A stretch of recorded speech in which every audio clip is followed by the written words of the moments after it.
Good evening, Rob. How are you? Good. How about you? Super.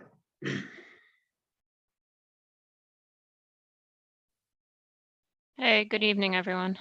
Hey, Ashley. Good evening.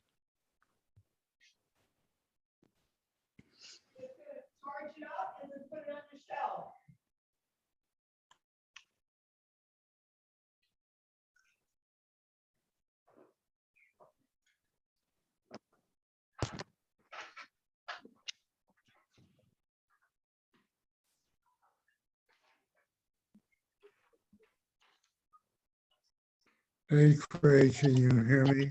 Loud and clear, Joe. Thank you very much for sending that.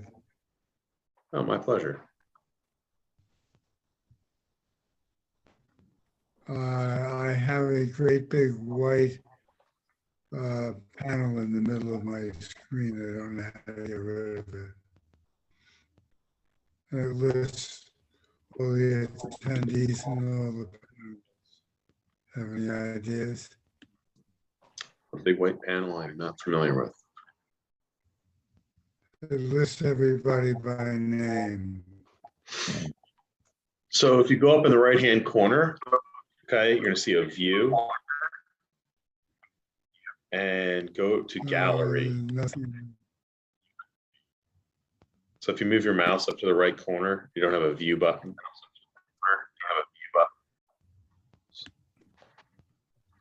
Which it says in the upper right-hand corner of the screen, it says exit full screen. Yeah, exit full screen.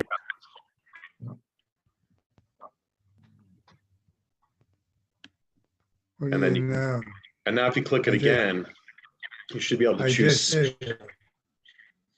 I can now see everybody, including that handsome Rob Simon. Great, I'll send you a bill. You got a lot of problems then, Joe. We're gonna have to get the Geek Squad over there immediately. Right. Hi, Jessica.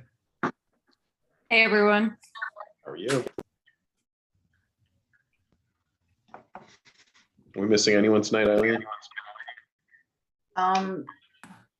Not that I think Chandru said that he wasn't. Yeah, Chandru was the only one, right? okay. Yes. No, we didn't say that. The only other thing before we begin. Waiting for Steve. Joe and Wolfgang were absent for Shikari. So I don't know if they've listened to that tape or watched that meeting. And Jody was absent for the 18th meeting of So KaiSA. we can't. I'm getting feedback. Anybody else getting it? That's Joe. It's Oh. like locked up. I have. Wolfgang, did you watch that YouTube on the pool application? I was not able to do that, no. Okay.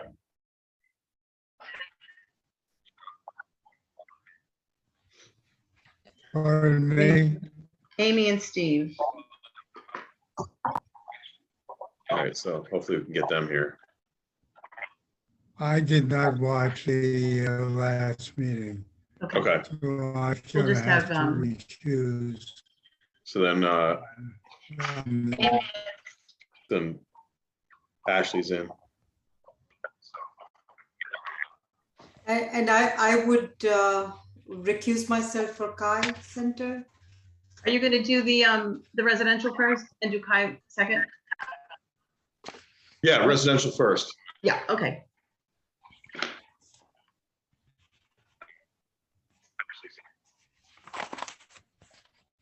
I mean, the only alternative, I don't know if Jody, I don't know if you anticipate going to a vote tonight, if Jody could participate in the meeting and watch. Yeah, and Jody, could you stay in on it and then, Watch the April meeting. yeah, That way she would be eligible, unless we go to a vote tonight. yeah, I mean, yeah, but I said I'd like you to be eligible on this one if possible. Okay, yeah, I can stay. Yeah. Okay, Okay. perfect. We'll just seek confirmation from applicant's attorney at the appropriate time. That's it. For sure. Just,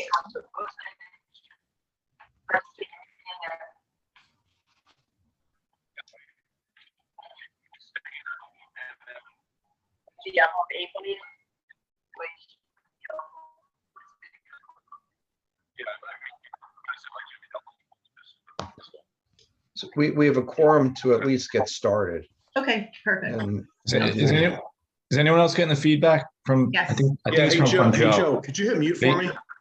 He looks frozen. Yeah, he does. Looks like it stopped, right? I There we can, go. Oh, I hit mute. well, I can mute him from here, just, Oh, Okay, and let me just put somebody, Craig, I'm gonna make you the, co-host so that okay. we are good to go. Okay, you ready? Yeah, it's In okay. accordance with Section 5 of the Open Public Meetings Act, be advised that notice of this meeting was made by posting on the bulletin board in Town Hall and mailing to the officially designated newspapers a list of meeting dates annually, indicating that this meeting would take place on Monday, June 20th, 2022. Is that, via Zoom and webinar. I don't know what's going on with this. Is he muted?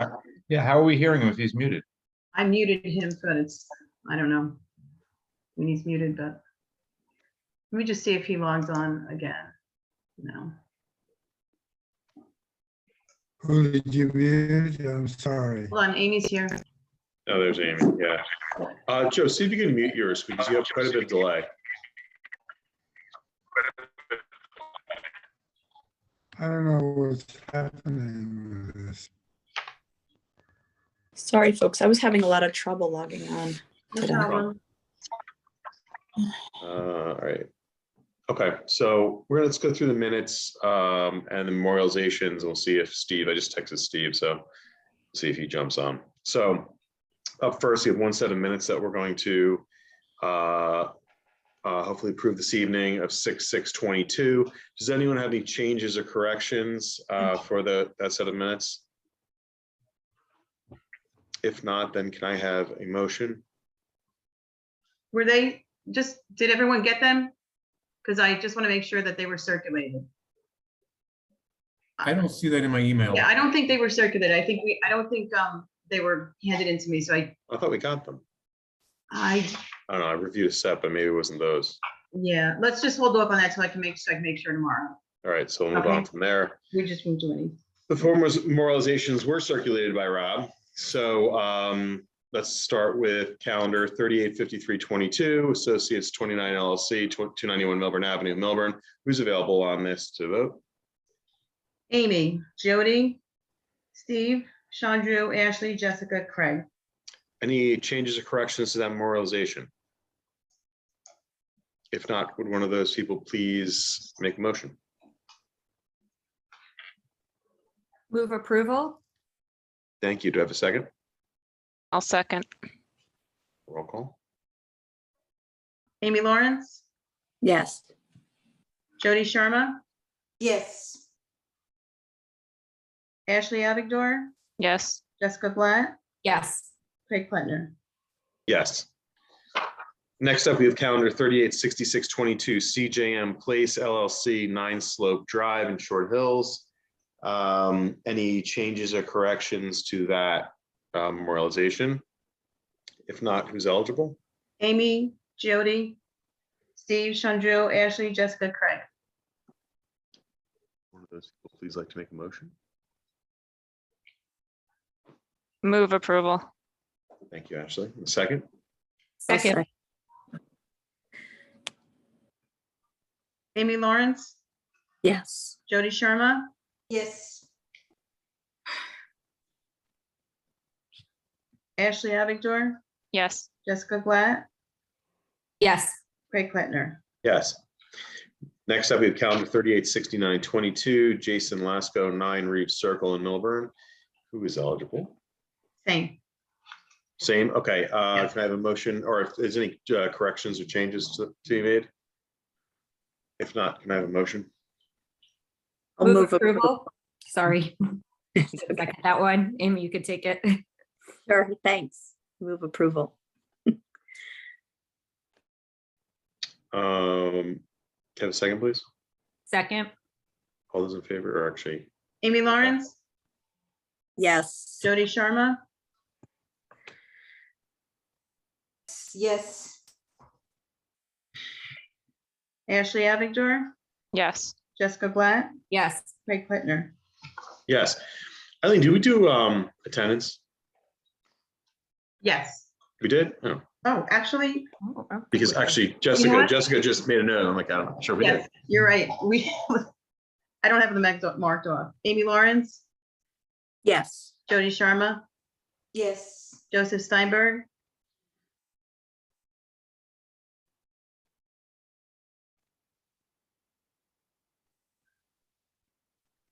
Can you, Joe's muted. Joe, can you unmute yourself?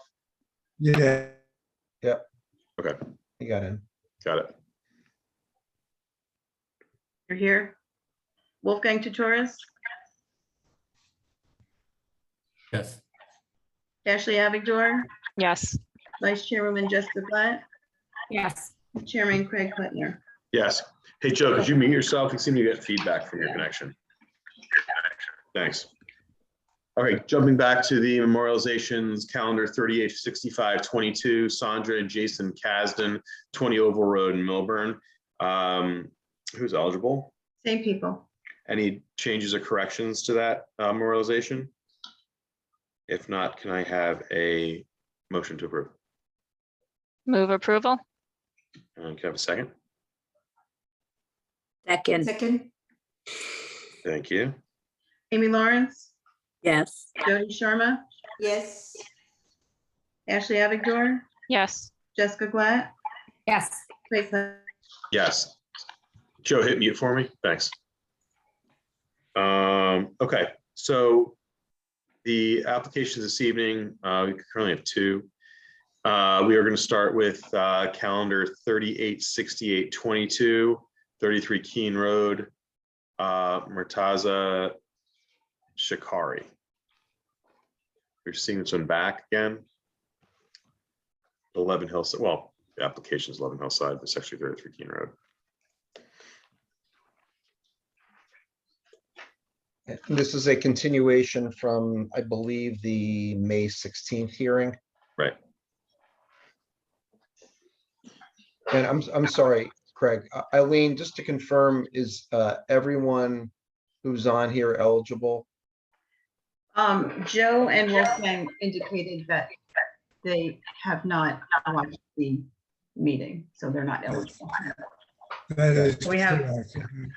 I am not eligible. Okay, so We have 5 I'm eligible. not sure. I didn't watch the video and I don't recall if I was at that. I was there. Yes. I think, you were present. perfect, thanks. So you have 5 voters tonight for this application, correct? That's correct. Okay. So if Mr. Capizzi, who I see there, is willing to proceed with the 5, it's not a use variance, but just so he is aware, needs a majority vote on the application. And if I would ask if Wolfgang and Joe, if they could maybe get off camera at least, just to indicate that they won't be participating in this application.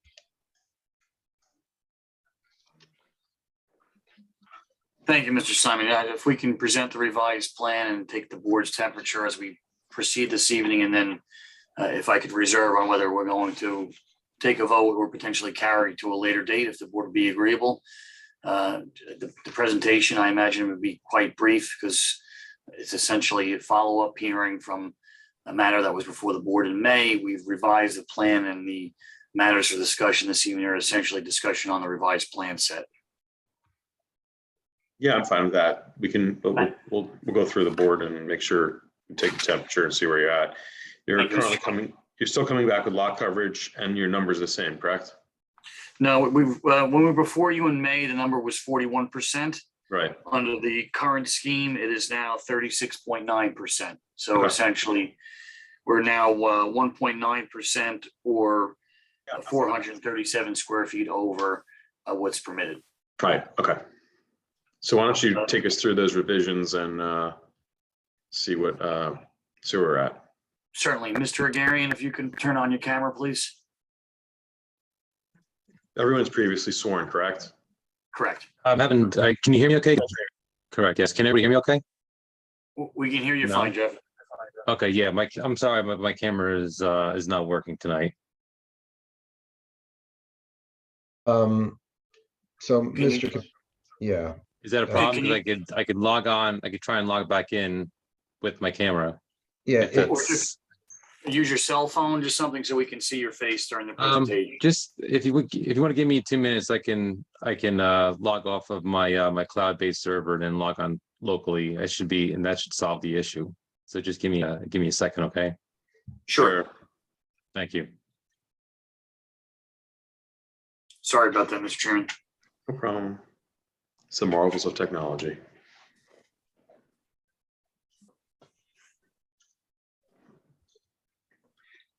hey, Joe, can you go off camera during this application if you're not going to participate? And then you can pop back on for the next application. Thank you. Thank you.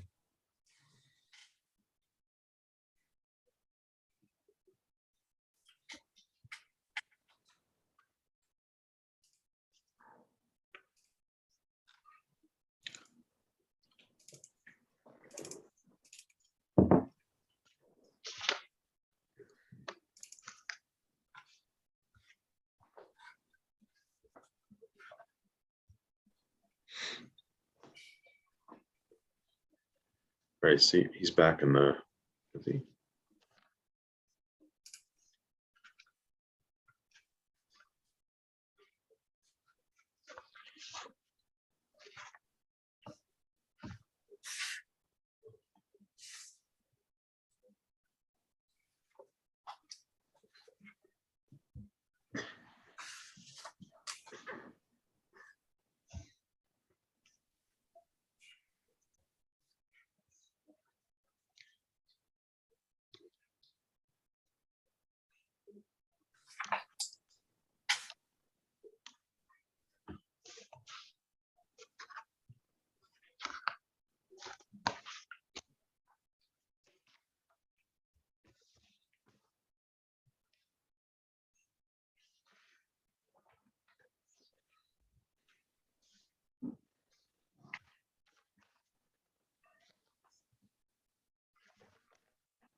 There he is.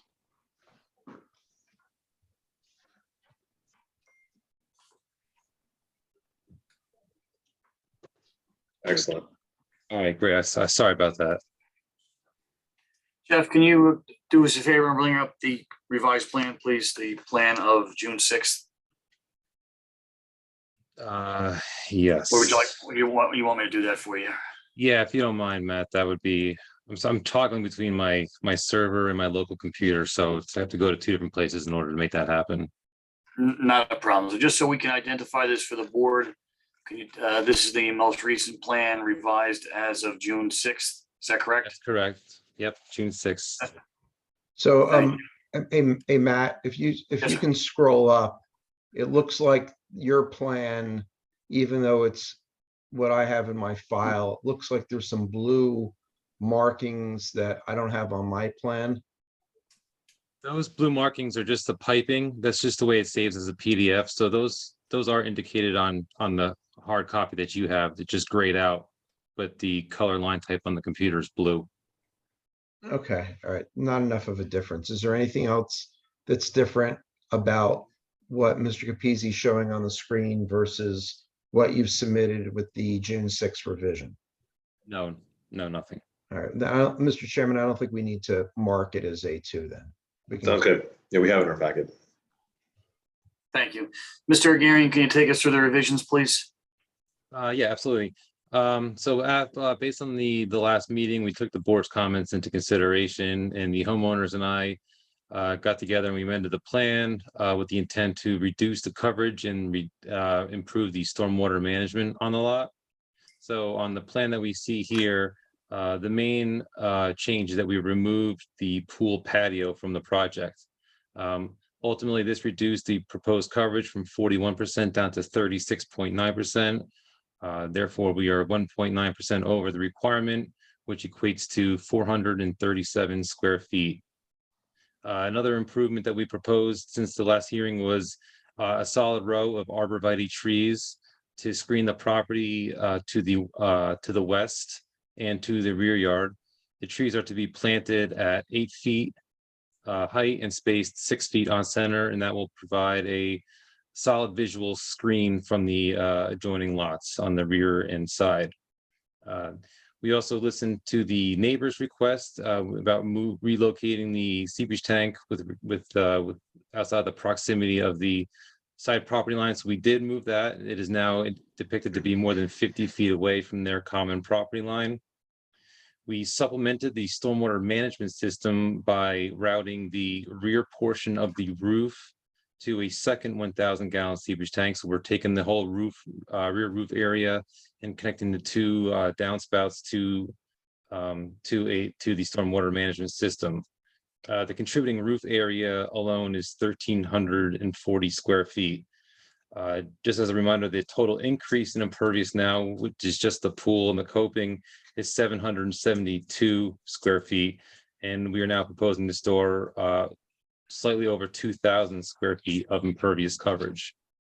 We're providing 574 cubic feet of stormwater storage, where 193 cubic feet is required per the calculations. We are also providing a solid fence screen around the pool filter for additional screening. And the last improvement, or I'm sorry, change to the plan was we added a fence detail of an aluminum fence for the proposed pool compliant fence. Thank you, Jeff. So as you mentioned before, the entire overage relates to the pool and spa area, correct?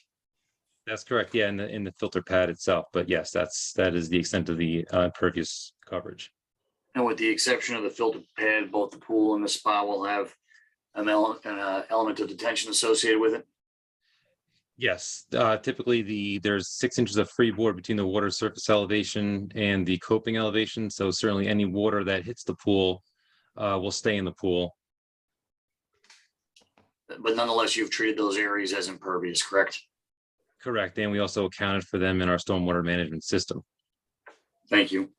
Just to remind the board about some of the hardships that impact the lot, the driveway, given its size and scale, accounts for approximately 17.6% of the overall lot coverage of the site. Is that correct? That is correct. And the deck in the rear, that was a necessary element because of the grade falling off as you head from front to back.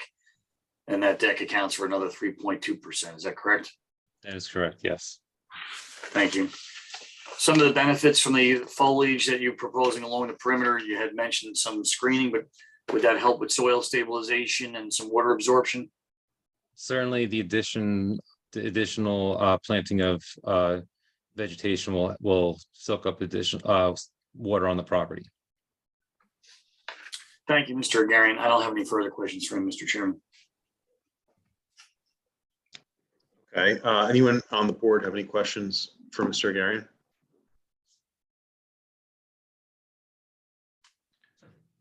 Anyone in the audience have any questions for Mr. Agarian?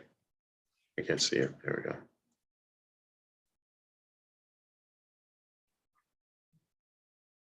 go. No. Oh, well, there's one.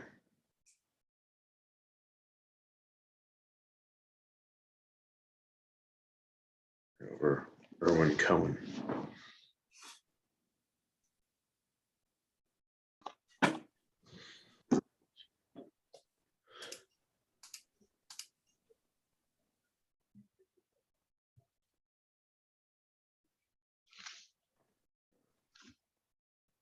Mr. Cohen, could you please turn on your camera and unmute yourself?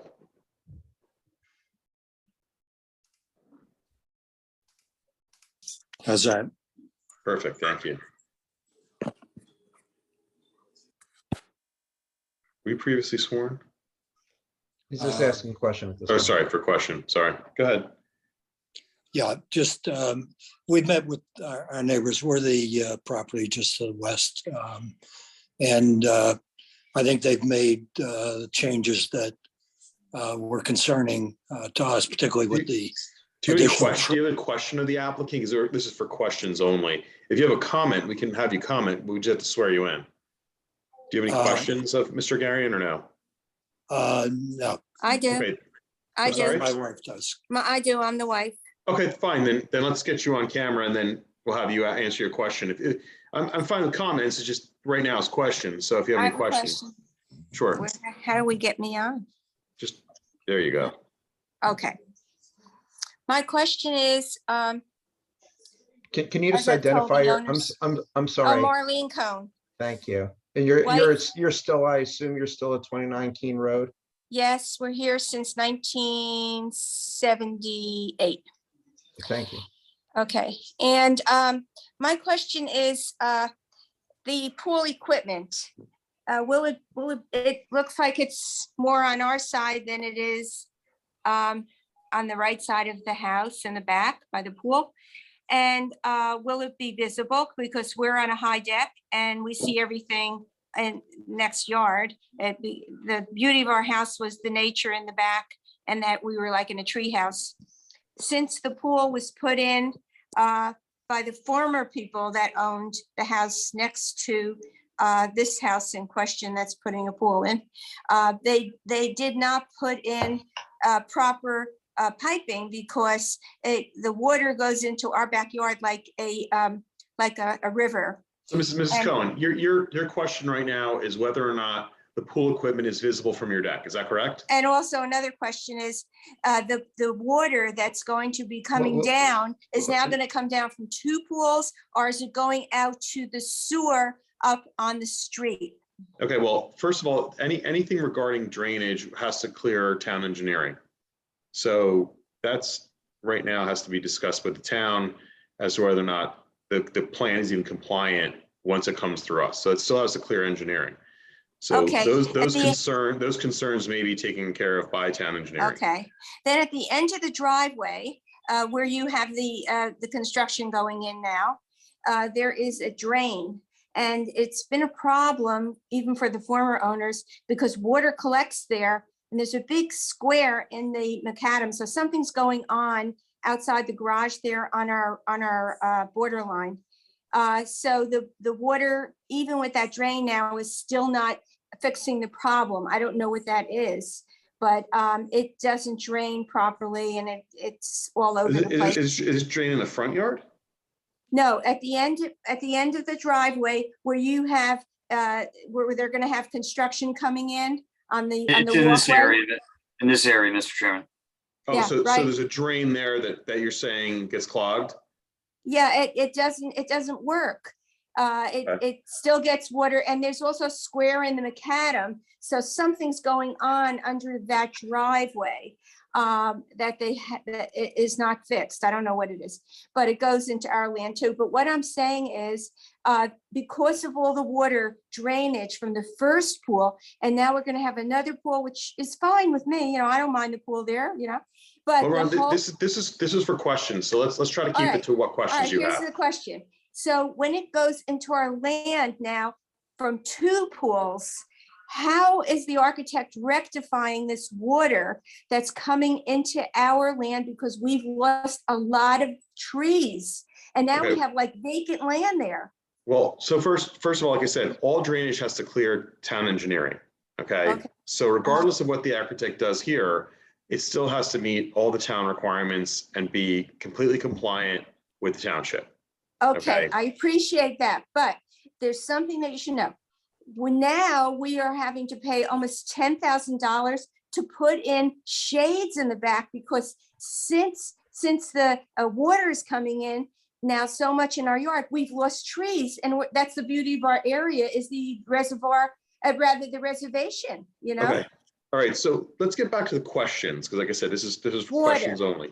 So, right, but this board doesn't necessarily deal with water, but I can certainly have Mr. Agarian answer your questions. First, let's get back to the pad. What was your question regarding the pool equipment, if it's visible from your deck? Oh, yes. Will they have it covered with vegetation so that you don't see those containers for the pool equipment? Mr. Agarian, what kind of screening you're gonna have around your pool equipment? The plan does indicate a solid fence around the pool equipment as Okay. which sole purpose is to screen it from the adjacent properties. And let me ask you one quick question here. The vegetation that you're putting around this property, how high is it above the root ball? It's stated to be planted height of 8 foot. 8 foot above the root ball. Yeah. I just want that for the record. Okay, thank you. So, Ms. Cohen, what other question did you have regarding this? Because as Mr. Agarian went through, they are adding the drainage pits and so forth. But like I said, that's really for town engineering. Our board isn't going to opine on water control. Okay. Is a fence offensive around equipment?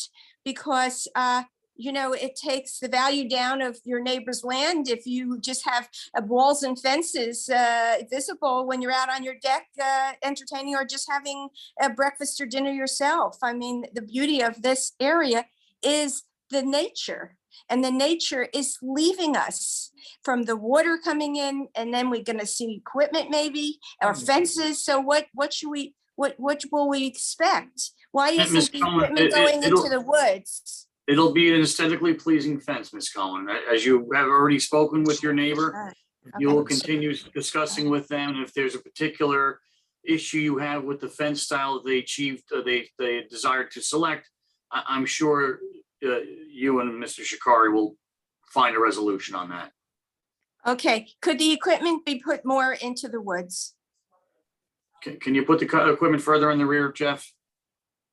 I ideally want to keep it the same elevation as the pool, so putting it closer to the woods would it would be difficult. Could you put it closer to the pool? It's Jeff, very Jeff, close can to we- the pool as it can we- is. Can we put It's some over shrubs 40 around? it's almost 48 feet from your property line. That's very far away from your property line. Mr. Garrett, I'm sorry, Mr. Capizzi. According to my plan, it looks like it's 47.8 feet away from the property line. Is that accurate? Correct, yes. Okay, thanks. And the fence, Jeff, is how tall? It's I mean, the filter pad itself is going to be about 3 feet above grade, and we're calling for a solid privacy fence. It could be 4 feet, it could be 6 feet. But it's a solid privacy fence. It's going to dampen the noise, and it's not going to be seen from the adjoining property. So even at a height of 4 feet, it'll be taller than the tallest piece of pool equipment? Correct. If there was a need to provide some shrubs around the perimeter of the fence enclosure, we could offer that as well. Correct, Jeff? That would do it. Absolutely, yes. All right, That I'm would gonna make take you me up on- happy. I'm gonna take you up on that deal. So let's, we're gonna make it that, you know, you're gonna offer up the plantings around the fence, okay? Thank you. That's fine. Thank you. Okay, any questions, Mrs. Cohen? Do you have any other questions for Mr. Agarian? No. No, we're Okay. sure that they're not going to do anything that will be aesthetically bad for the neighbors. Okay, do you have any comments regarding this case? As I said, Well, like I said, we're we need to swear Let me you swear in. you So if in. you do have a comment, our court reporter will swear you in. okay. Just raise your right hand, please. Do you swear from testimony you're about to give tonight to be the truth, whole truth, none but the truth? Yes. Your name and address for the record, please. Erwin Cohn, 29 Keene Road, Short Hills. Mrs. Cohen, will you be speaking? Yes. Marlene Cohn, 29 King Road, Short Hills, New Jersey. Thank King you. Road. Mr. Cohen, please proceed. Yeah, we have met with the neighbors, and they've made a number of changes that addressed our concerns. And so we're in favor of what they're doing. We're fine with it. Okay, thank you. Mrs. Cohen, did you have a comment?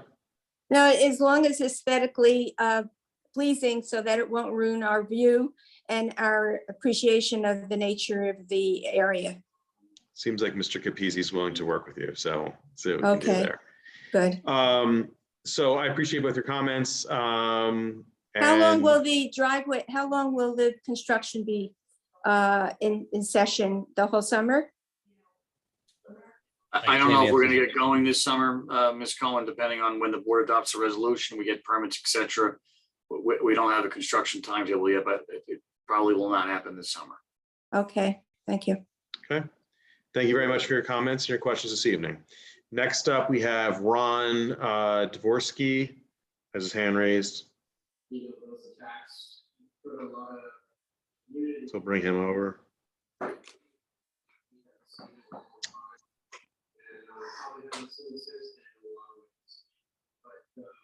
think a lot of us, in my personal opinion, is something that I saw from the Ukrainians when they invaded them was. Does someone have a TV on? Let me turn it off. Well, we're turning ours on. Okay, thank you. We're sorry. You can unmute yourself, Mr. Dvorsky.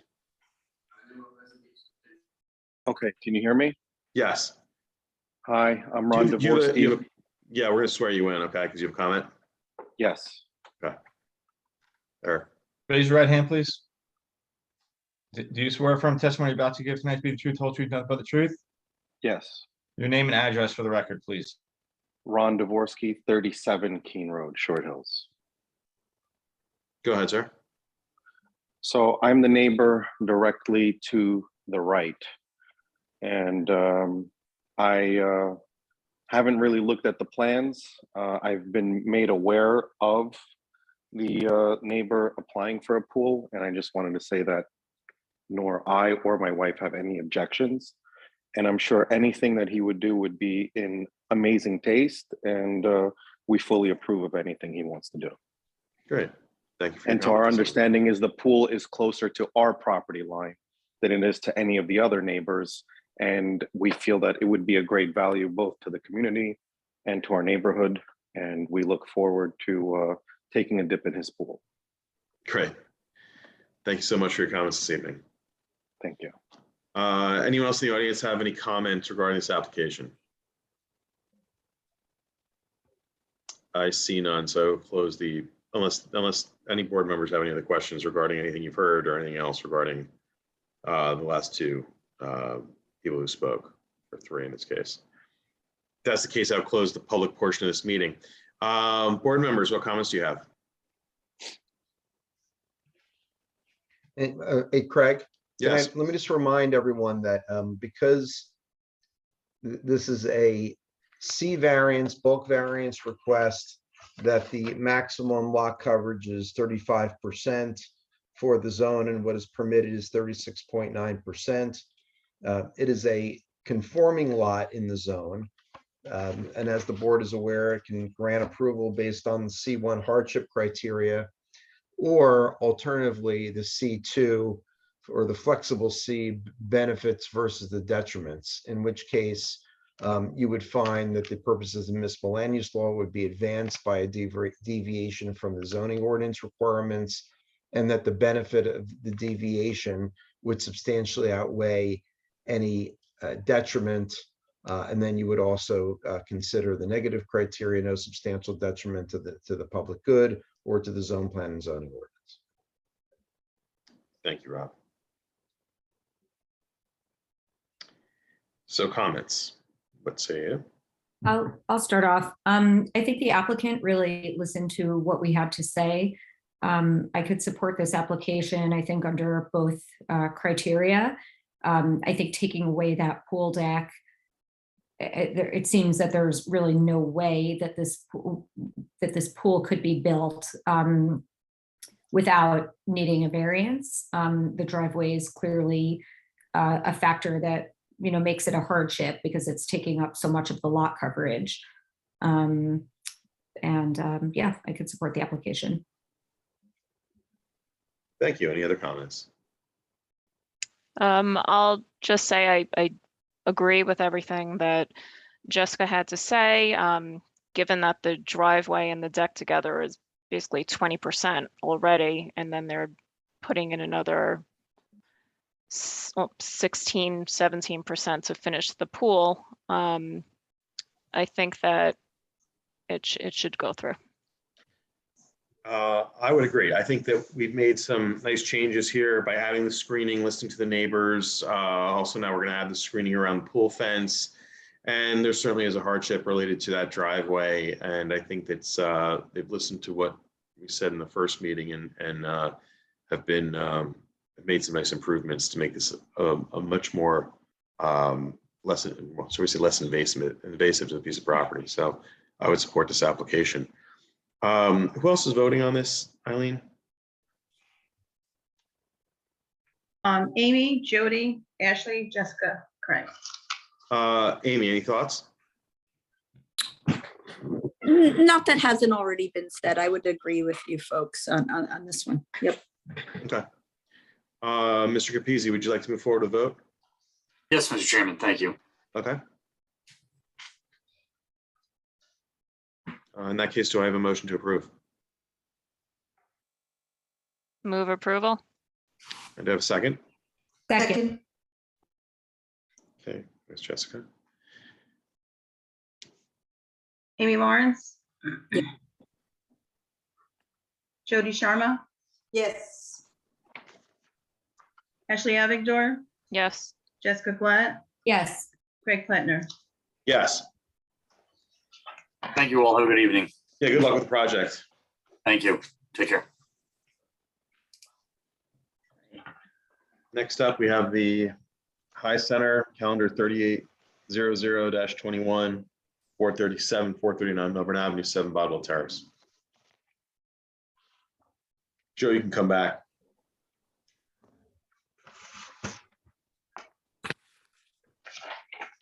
We have Joe back on.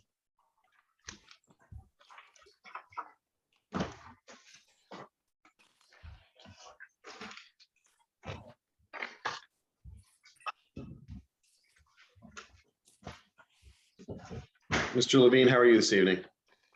Very well, Mr. Chairman. Thank you. How are you? Good, good. Who would you like to have brought over? We need to wait for Joe. Oh, it's Joe's not on yet. Yeah, sorry. Yeah, I don't.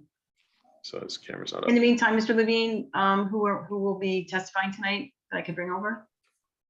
Could you bring over our architect, Dan Dubonnet, and Rabbi Bogomilsky, excuse me?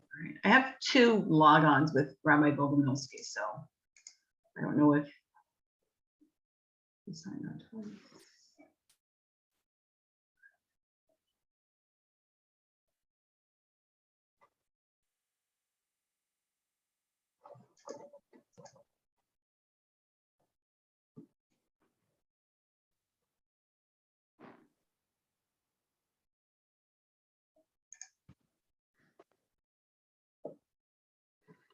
Joe, can you hear us?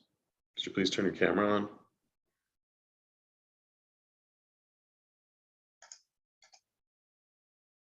Thank you. Yes, I can hear you. Great.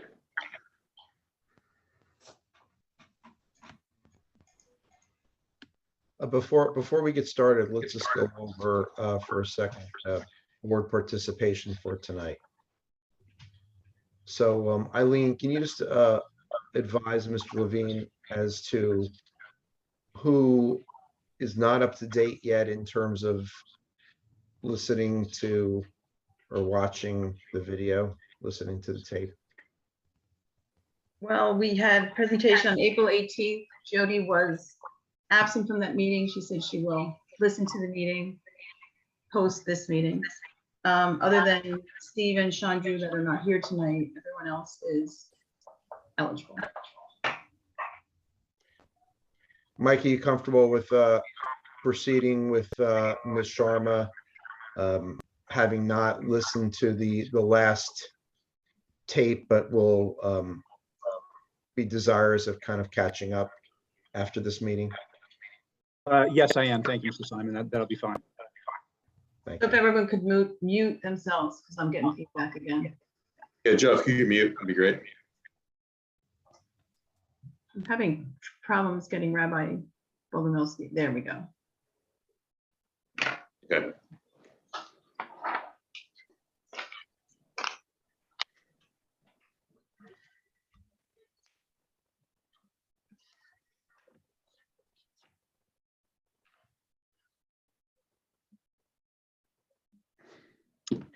Okay, I think, do we have everyone brought over? I think we do. Yeah. All right, well, you ready for us to get started? Sure, go ahead, proceed. All right, thank you, Mr. Chairman, members of the board. Michael Levine, attorney with Fox Rothschild, here this evening on behalf of the applicant, the High Center for Living Judaism. Our last hearing before you folks was in April, and at the end of our presentation, Mike Lanzafama, the project engineer, had an opportunity to testify initially with regard to kind of the threshold issue of res judicata. There's been a lot of testimony as to that. I think the board is still reserving judgment as to that issue. They heard a lot of testimony from both our planner as well as Mr. Lanzafama. Michael also reviewed our current plan that's before the board and addressed stormwater management issues, lighting issues, the grading plan, the landscaping plan, addressed questions that had been raised in the engineer's report. And at the conclusion of the proceedings, the board had expressed an interest in hearing more about kind of the types of uses that will be conducted at the property, kind of their frequency, their intensity, and how that's going to lead to parking demand on the property and traffic, levels of traffic and traffic circulation. So with that in mind, the witnesses we're planning on offering this evening begin with our architect, who will review with you the building elevations, but perhaps more importantly for this for these purposes, the floor plans. So we'll have a breakdown of the different the layout of the proposed building, the different uses that are proposed for them, to just kind of get a sense for the types of activities that have been planned for architecturally. And then we propose to follow that testimony up with testimony from the rabbi, who can go into more kind of granular detail, if you will, about what a typical day would be like at the house of worship, what a typical weekend would be like, how things might be different on the highest demand days of the year, particularly the high holy days, the numbers that are expected in terms of classes and various times of worship throughout the week, in an effort to try to address issues with regard to site intensity of use, traffic, and parking. That's really what I have by way of preliminaries. If Mr. Chairman, don't have anything more for me, I'd like to propose to get Daniel sworn in. That'll be fine. Mr. Dubin, would you please give us your credentials?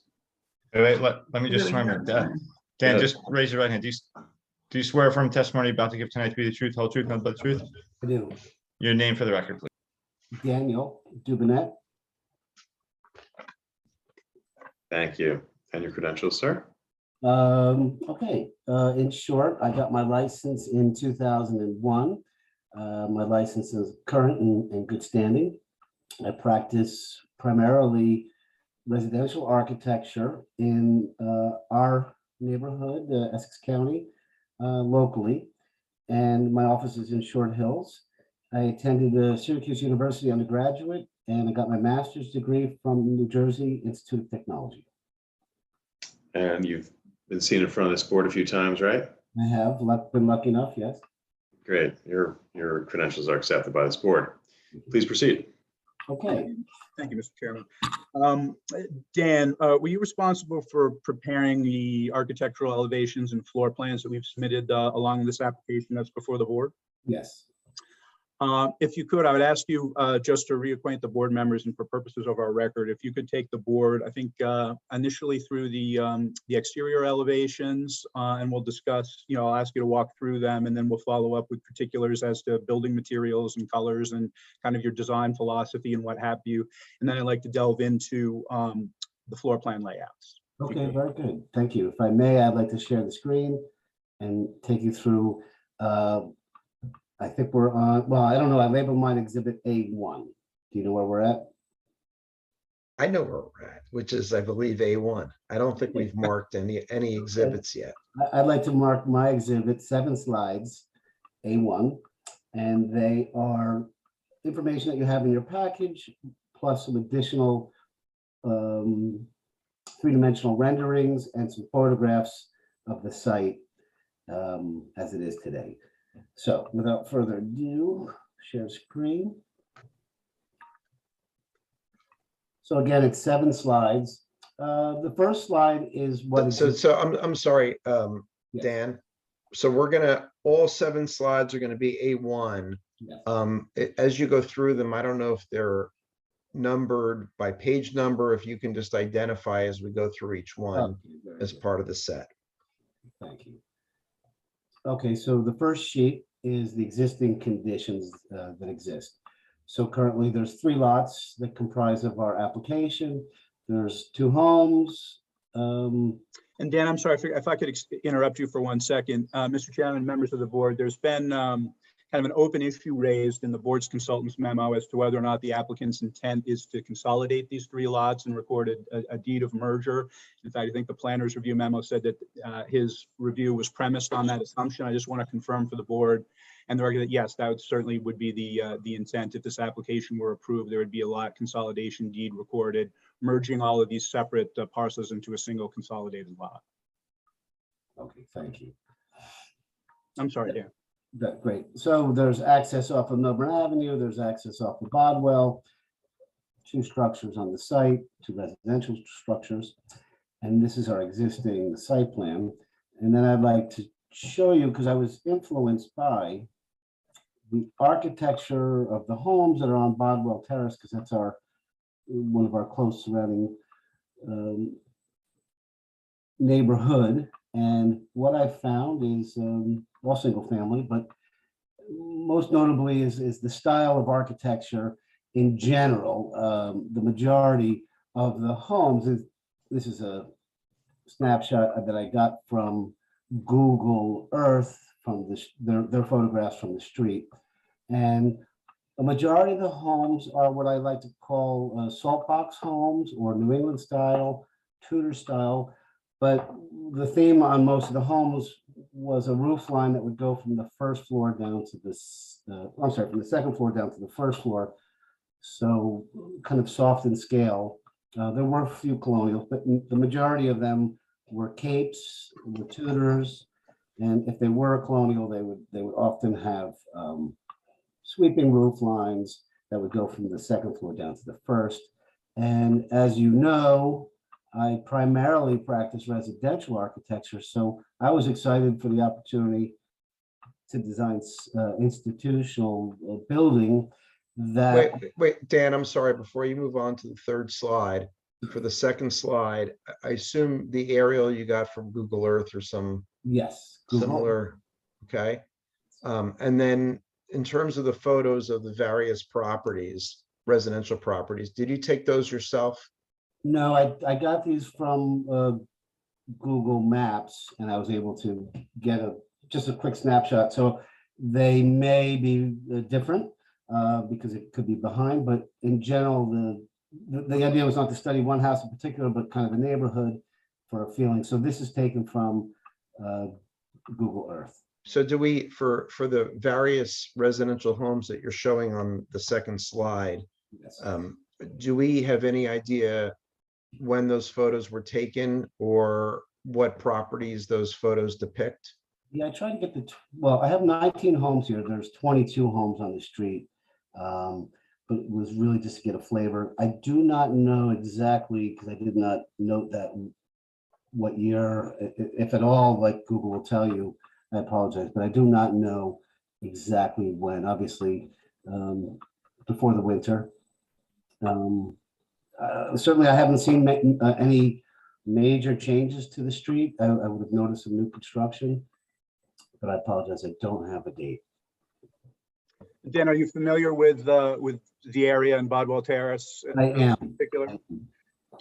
Is, in your opinion, does this exhibit from Google Earth that you procured, is it still generally consistent with the architectural flavor that you're trying to describe and emulate on Bodwell Terrace? Yes, it is.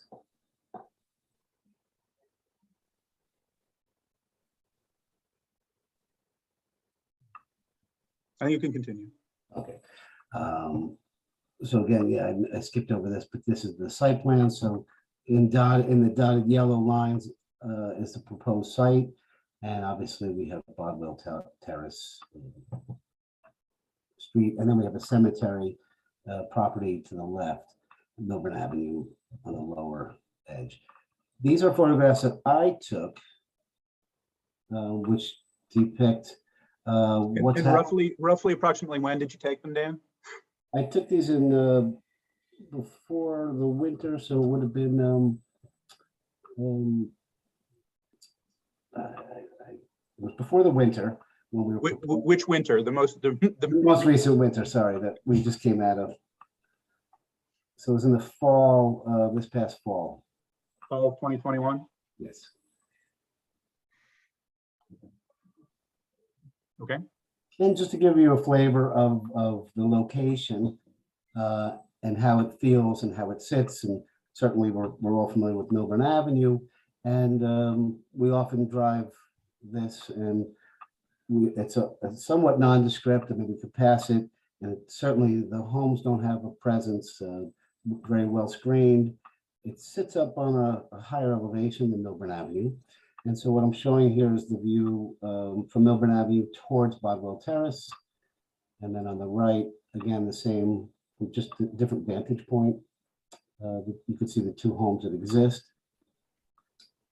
And then from a different vantage point, if you're traveling down Millburn Avenue. When you say down, are you generally, from these series of pictures you've just reviewed, generally traveling from east to west? Is that right? Yes, yes. Heading from Morris Avenue towards downtown Millburn. And again, you can see the two homes on the property.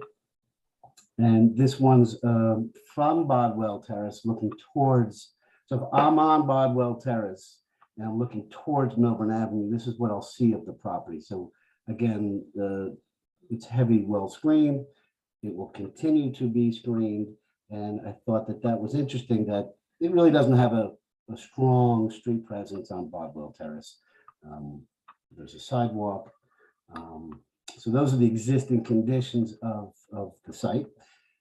Then I'd like to show you our architectural site plan and just talk briefly about one of the things that was important to me was to make sure that there were no bulk requirements needed as a result of this application. There are many other variances needed, but in terms of the size of the building, the FAR, the lot coverage, setbacks for the zone, we meet the front yard setback on Bodwell. Mr. Dubenet, can you maybe zoom in on your zoning table? Yes. Because we see a lot of highlighting, right, and we're not following. Yeah, thank you. So in terms of bulk requirements, thank you, Bill. Millburn Avenue, we meet the 40-foot minimum. We're at almost 70 feet from Millburn Avenue. I apologize. It's a corner. And Dan, I'm sorry, I just want to clarify. When you're talking about these particular bulk requirements, you're talking about just kind of the generic bulk requirements in the R6 zone, as opposed to this heightened and specific setback requirements that are conditional use standards for the conditional use house of worship, correct? Yes. So in terms of putting a structure on the building, not thinking about what it is necessarily, these are. I'm sorry, Mr. Dubenet, if you can just scroll down a tiny bit, just so that everyone can see what those columns relate to. Thank you. Right, so we have, I'm sorry, Mr. Levine, just to clarify for the record. Right. So the zoning table that we're seeing, and please just clarify this, shows the R6 requirements required versus existing, and then also the conditional use requirements as required versus what is proposed. And then you have to the far right, V's or C's, V indicating variance is required and C indicating that the condition is conforming. Is that accurate? Yeah. Please proceed. Thank you. So in the R6 zone, and this, by the way, let me back up, is a corner piece of property. So we have 2 front yards and 2 side yards. And front yard on Millburn Avenue, the requirement is 40, proposed is 69.87 feet. On Bodwell Terrace, again, 40 feet is the minimum front yard setback, and we're at 40 feet. And in terms of the side yard setbacks, we're well within 12, 8 feet is the minimum, and we're at 74 feet on one side and 40 feet on another side. So we sit well within the building envelope that's established for the R6 zone. In terms of height, 32 feet is the maximum height permitted, and we're going to 31.24 feet. So it's not a tall building, it's under the allowable height. It's also under the allowable building coverage, 23%. Dan, excuse me, I'm sorry, but you just touched on height. Before you leave that subject, there was a question raised in the planner's report asking for confirmation that the proposed height that you're showing on the zoning table and testifying about was calculated consistent with how the ordinance defines height and specifies how that height measurement should be calculated. Can you just briefly confirm that and explain for the board how you made that calculation? Yeah, thank you so much.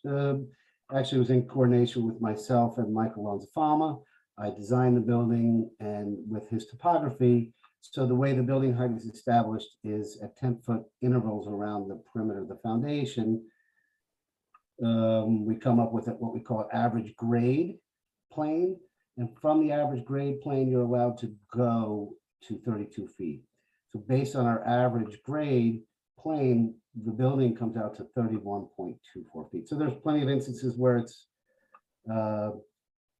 29 feet tall, and then because the grade, it drops off a little bit lower. But when you average that out and we establish our height, we're at 31.24 feet. Thank you. Okay. Building coverage, we're allowed 23%, and the building coverage is 11.74% of the lot. FAR, max allowed is 36%. The building is 28% of the lot. And the lot coverage also is under. We're allowed 45, so that was one of our goals, is to not need any of these bulk requirements when we're designing and laying out driveways and that needed whatever we can get maximized for parking. Obviously, we could get more parking, but we would violate the lot coverage. So we thought, to be sensitive to the R6 zone, that let's design a building that meets the requirements of an R6 zone, notwithstanding the other restrictions that are placed on you for a house of worship. So the siding gave us a lot of thought, and we thought it was a great idea to be able to put the parking lot towards the cemetery, because obviously that's where we're going to get the most activity. Cars pulling in, cars pulling out, and everything would face the cemetery. Even the facade, and I'll show you that in a moment, is really geared towards facing the cemetery and not so much of a street presence. And then you'll see through the three-dimensional imaging that I tried to respond to the neighborhood with the architecture. So it's appropriate scale, appropriate massing, and try to, the building almost has like two faces. Well, actually it has four, but the two faces I talk about is one that speaks more of on Millburn Avenue and giving the front of the entrance some presence. But the Bodwell sides, the two sides that affect the neighbors, you'll see is relatively small in character and architectural feeling. So one of my, obviously the biggest goals was to make this an appropriate looking building, not for the immediate residences, but the neighborhood. So this was our third slide. The next slide is three-dimensional model. Hey, Dan, could you go back to slide 3 there again quick? Yes. On that drawing, where do you show that emergency access driveway? They don't, because it's like a, it's in the grass. It's like a, and Mike will be able to talk to through it better, but it's just for emergency vehicles, that it's a stabilized, it's some kind of stabilized fabric that will allow trucks, but it's not something that anybody would misconstrue as a driveway. So what you're seeing is just a pedestrian walkway. Right, so is there a curb cut that corresponds with it? That's a good question. I took this from Michael's drawings. I can toggle back to Michael's drawing NRPs in the. When you say Mike, you're talking about Mike Lanzafama Sorry, from Mike Casey and Lanzafama. Keller, correct? Yes. So this is not, there's not grass paved there. It's some sort of stabilizing fabric, you're saying? Yes, it's not paved. That I know for sure. Whether it has a curb cut, must have some kind of depression, but I apologize. Wasn't focused on it when I was looking at this is my architectural stuff. But maybe Mike's in the audience or we can get him, but I can definitely pull up his drawing to take a look. And Mr. Okay, Chairman, because I remember there being a designated driveway almost looking in the drawing Yeah. that I have here on my iPad, and I'm looking at this and it looks quite a bit different. Yeah, I will definitely, before we finish, open up Mike's drawing.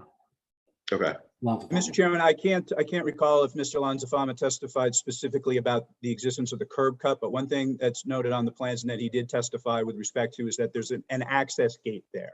So, and that it's not, as Dan described, it's not traditional, asphalt paving. They're grass pavers. They're actually, the use of them for emergency access only was endorsed by the board's engineer in her report.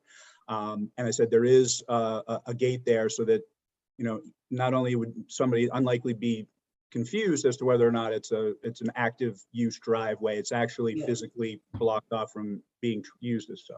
Yeah, so sorry. I have Mr. Lanzafama's drawing and limited, I'll tell you what it says. It's a proposed grass paver emergency vehicle access. And it does show a proposed 14-foot linear depressed curb. So this part of the curbing here would be a little bit depressed. Right, because he shows a 10-foot on the drawing I'm looking at, okay, which is Casey and Keller's site plan drawing number 4. Okay, it shows a 10-foot wide grass paver emergency access vehicle driveway. Yes. Okay, because that's not here, and his drawing does not show that path. I don't think you would see it if well, grass paved you're going to see, and that's block. That's block. A grass paver. I actually don't even know what the. I'm just picturing it's like a mesh that you don't see. Okay. No, it's actually like it's a paver that allows you to grow grass in between the squares of it. Mr. Levine, let me make a suggestion. As the architect on the project, I'm not sure if Mr. Dubinet has the knowledge, at least from what I'm hearing, to opine as to this emergency access, other than responding to the chair's question as to, where is it on the plan, which is certainly an appropriate question. So maybe at the appropriate time, we could bring Mr. Lanzafama back to get some clarity on this issue. Okay. Certainly, I agree with both those points, Mr. Simon. All right, then go from there, because like I said, that 10-foot no parking zone you have at the top corner of that parking lot. Yes. On Mr. Lanzafama's drawing shows a driveway that runs the entire length of the property, 10 feet wide. I would be as curious as you are. I think in my imagination, it's like a mesh that you don't see, and grass grows, and if you need it, it's there. If not, you wouldn't see it, but it does have a curb cut or a depression of 14 feet. Okay. So let's find out. Sounds good. Thanks. So let me show you our 3D modeling of the proposed project. So Mr. Dubinet, regarding this, I guess, slide number 4 with the modeling, did you create this modeling yourself? Well, in my office, the staff, the younger kids did it, yes. But under my supervision with the topography and landscaping plan for Michael, we tried to really depict the elevation change and the kind of the wall heights that we're talking about and the landscaping. And I know there was some conversation or testimony from a neighbor who was interested in what do these walls look like. So I think this will help. But yes, my office created these images. Okay, please proceed. Okay, so this is the Millburn Avenue in Bodwell Terrace. So like I said, the images are the facades that face Bodwell, 1 story or 1.5 story looking, with the roof line that works its way from the 2nd floor down to the 1st floor, kind of mimicking the salt box style that I picked up on, and feel like it's an appropriate style. And in terms of the look and the amount of windows versus wall, I think is an appropriate massing. And again, it's not very tall towards Bodwell. This is the approach you would make off of Millburn Avenue, where the building starts to open up. It doesn't really reveal what it is. It just, to me, is a sculptural, architectural, almost farmhouse, residential looking piece of architecture, not less identifiable as a house of worship. And then as we move, well, this is a view from Millburn Avenue, which depicts the retaining walls and the amount of landscaping and how the building would sit towards Millburn Avenue if you were heading towards downtown from Morris. Now we make our way up Bodwell Terrace. And that's something you'd see as you drive up the street. And another view from Bodwell Terrace. And these are the plants that I took off of the landscaping plan and height as well. And then if we're on Bodwell Terrace and we were to turn around, and this is where the pedestrian walkway and the 10-foot wide emergency vehicle access would be. That's the view that people would get and how it would respond to Bodwell. And one thing let's see if it shows up in the next slide. Okay, so this is the view from the parking lot. So that's where I wanted to have the building kind of have its identity, true identity, as here's my entrance, here's a little bit of grandeur. And the 1-story addition that also faces the adjacent neighbor on Bodwell, that's what they would see. So we have our setback, and then we have this 1-story, very modest looking architecture towards Bodwell, and another view from the parking lot towards the main entrance. Now, the floor plans.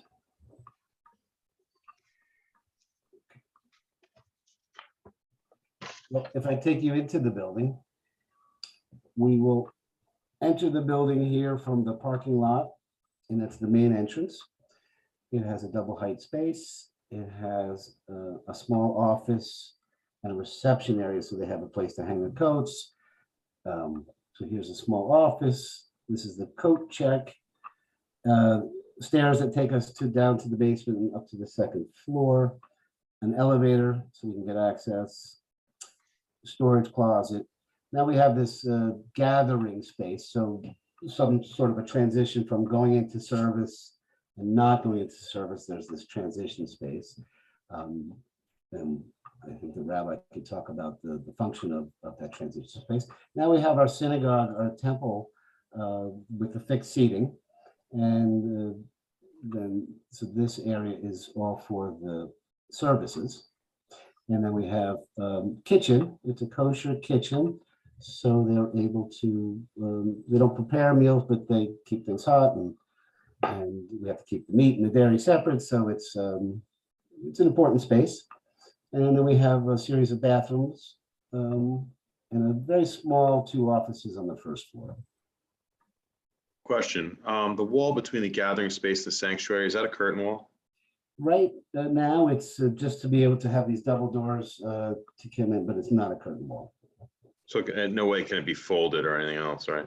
No, I mean. Okay, because I know you did a dashed line for that wall as opposed to it's like a dashed line in it on the drawing. So I was just wondering if that was a different type of wall you're using there. No, well, from my knowledge, there's no expectation that would be removable. This is actually, I don't know if this is 1.5 stories, but this one has that first floor to second floor height, this area. So the gathering space, it is supposed to be that transition. I think when services are being held, the doors needs to be there. Okay. Second floor. So the second floor is roughly half of the, well, less than half. The first floor, square footage wise, is 4,323. The second floor is 1,670 square feet. So this is the one-story addition that faces Bodwell. This is the service area that's got the higher volume. And so we make our way up the stairs. We have a staircase and an elevator. Bathrooms, this is the double height foyer. And then we have classrooms areas. So we have the 5 classroom areas on the second floor. Then the basement, because we're building a structure, obviously basement is preferred. And so the basement, underutilized, but it's there. And that equates for 4,323 square feet. And primarily, there's a function. Certainly, I love the rabbi to talk about a little more, but there's a function that happens for religious reasons in the basement. So we have our stair system that comes down and the elevator. And then this is a highly, I wouldn't say religious area, but it's something that is needed for the practice. And then we've created, and again, it's mechanical room, storage room, and potential classroom spaces or kids go when the services are being performed. I'm not 100% sure the rabbi can speak about the program a little bit better. That's the architectural floor plans that we have, and the elevations. I think the 3D was a little bit more exciting, but let's take a look at it. This is the elevation that faces Millburn Avenue. And this is the one that faces Bodwell Terrace directly. This is the elevation that faces the adjacent neighbor on Bodwell Terrace. And this is the elevation that faces the parking lot. And again, for a majority of the building, it's at 29 feet tall. But because of some of the grading, we wound up with a 31 feet tall building. That's the architectural portion of my testimony. Now, let me ask a quick follow-up question on that. You testified that the proposed height is consistent with the ordinance requirements, but you had testified that you've done a lot of design work for residential properties in Millburn and surrounding areas. In your experience, is the proposed height of this house of worship just kind of generally consistent with what you would normally see by way of building heights for residential uses in residential zones? Yeah, absolutely. I think 32 feet is very, very, very normal. And of course, that's the zoning, that the maximum height. So, yeah, I mean, in terms of the design and the proportions and the roof pitches, I think it's a nice transition from residential to this house of worship, and it speaks well, in my opinion, to Bodwell Terrace. Could you speak again, but you touched on it briefly. Could you just explain again your thinking in placing and presenting the main entrance facing west towards the cemetery and not towards Millburn Avenue? Yeah, that was a very intentional design decision. Of course, I think everybody would like to put their advertising forward and say, here I am, and the main entrance. And I didn't think that was appropriate. Millburn Avenue is relatively fast. And I think it's a destination spot. I don't think it's something that oh my God, there it is. You got to go in there. So it was definitely very important that the activity and certainly a member would feel important, but I didn't want it to be as important from Millburn Avenue. So that was my intention, that the Millburn Avenue just looks like a really pretty architectural structure and not showing off who we are. Did you touch on the proposed building materials? We're gonna be siding, so with all residential, that's probably a bad word, but the siding is going to be an asphalt shingle roof. we're going to propose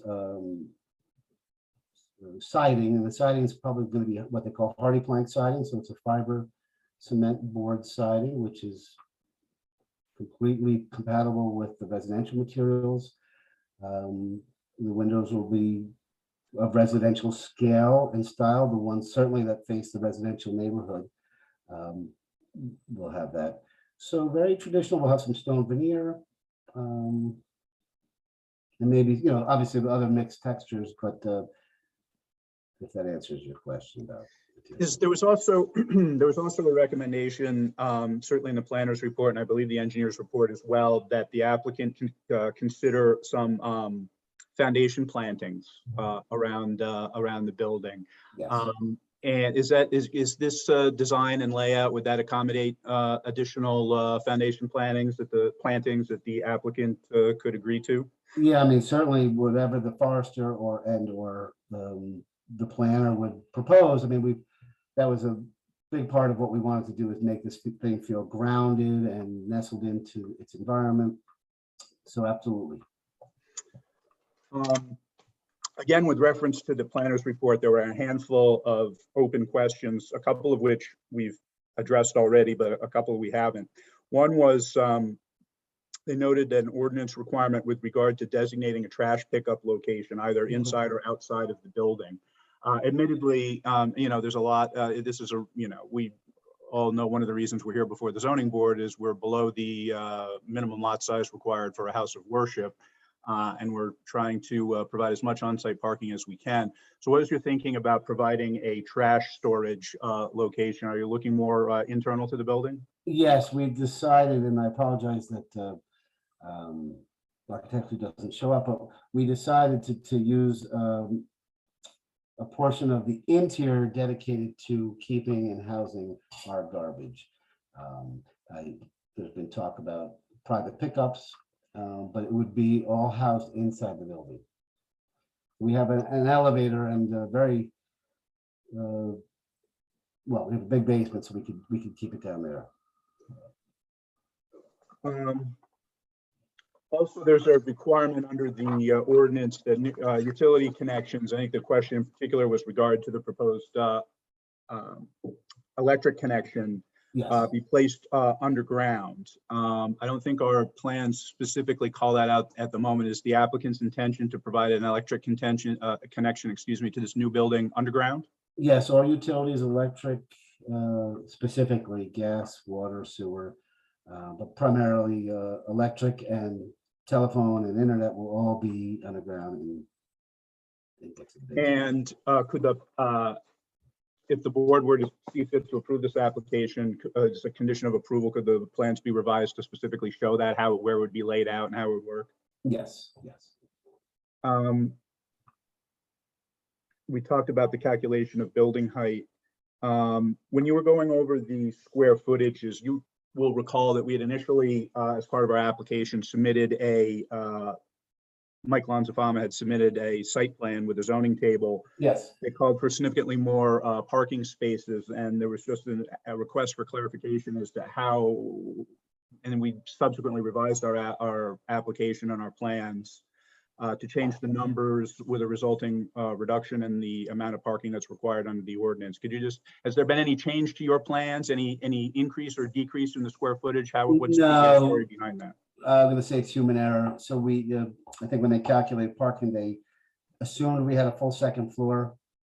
So no, there was no changes ever to the plan. It was a miscalculation on actually how much square footage we had and actually how much fixed seating we had. So that was more of a human error on, I would say, my good friend Mike on the engineering end. Mr. Levine, can you have Mr. Dubanet, if he's able to clarify the current calculations with regard to parking? Dan, is that something you're, I mean, other than just reading them off the zoning table, is that something? Yeah, I would you have to delve pull into, or up. should we hear from Mike on that? I would love to hear from Mike because I designed a pretty building. I mean, yeah.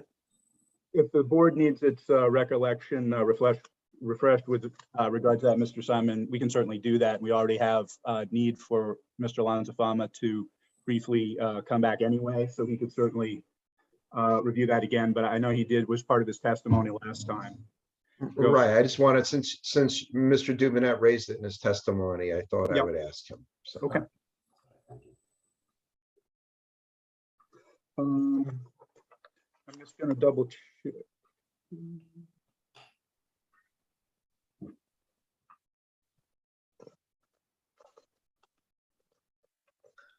I don't have any more direct questions for Dan at this point, but I'd be pleased to make them available to the board and any members of the public that have some follow-up questions.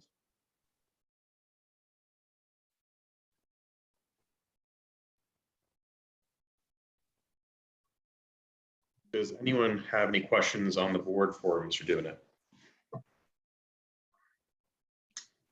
Okay, then I will open it up to the public for questions, and this is questions only, no comments. So Mr. Jack Gordon is first.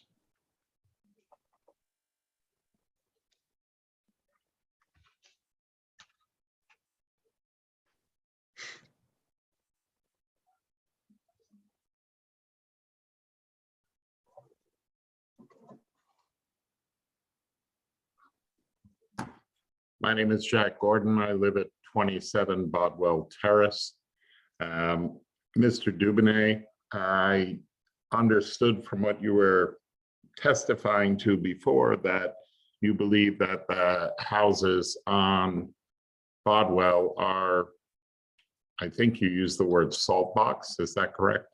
Well, that's one of the styles of the homes on the street. There's the Tudor, there's the Cape Cods, but I found a somewhat similar theme of roof lines and style. Okay, you aware of the fact that within the last 30 days, 2 of the houses of the 22 houses on this street have sold for north of $1.1 million? No. And in connection with your lovely 3D renderings,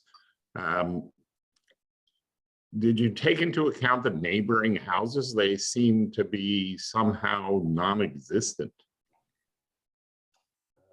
I took into account the character of the street and the one. Are the neighboring houses shown on your 3D renderings or not? Oh, on the 3D, no, I focused on what you would see from the street. I didn't show what the other houses would look like. Okay, and don't get me wrong, Dan Duvenet. I think your plans are lovely. You are aware of the fact, however, that the combined lots, which have been declined by this borough twice, total 0.84 acres, and the minimum lot size for a house of worship is 3 acres. Yes or no? Yes, that's the zoning, yes. And when you were going through our variances that would be required, you were focusing most of your testimony on what would be required with respect to putting a house on these combined lots as opposed to a house of worship. Is that fair to say? I looked at what I thought would be, well, I had only in front of me the zoning table. So my job was to design something that would not require any variances for the architectural part of it. The use and the other issues I leave up to some other professionals. Okay, but you did testify about the Bodwell Terrace front yard setback, saying that, well, we're okay, but in reality, you're proposing 40 feet. When if you're having a house of worship on this little tiny piece of combined land, you would need 100 feet. True or false? That's true, but that would be then, well, we did think about that. Well, let's move on a little bit. Okay, but Mr. Chairman, could you let the witness fully answer the question? Yeah, I mean, you asked the question, Mr. Gordon. Let's have him properly answer it. Thank you. We did, and I thank you for asking that. If we made the conforming front yard, that means we put the parking lot towards Bodwell, and I felt that this would be a better design. Thank you.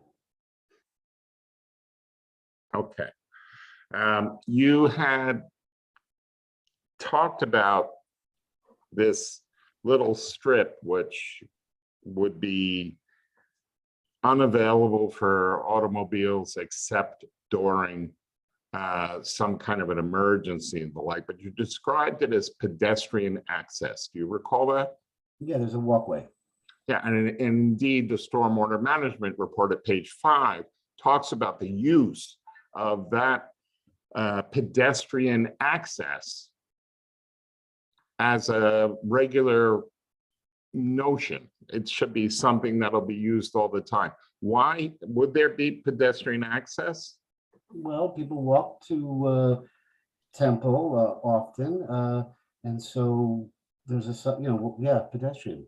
True or false? The purpose of having this pedestrian access is because while you're required to have 100 parking spaces and you're offering 25, you anticipate that people will park on Bodwell Terrace and use that pedestrian access to go to shul. No. Excuse me, Mr. Chair, before my witness answers, I just would ask for the record to be clarified as to the question. Where the ordinance does not require 100 parking spaces. The ordinance requires 52 on-site parking spaces, and that's accurately reflected on our revised plans. Okay, they're not on, Mr. Levine, they're not online as of earlier this afternoon. The last version I have from Casey and Keller says 100 spaces required, 25 proposed. You're saying 52 required, 25 proposed. One way or the other, you're at least 50% shy of the minimum parking requirements for a house of worship in the borough of Millburn. Is that true or false? That's correct. Thank you.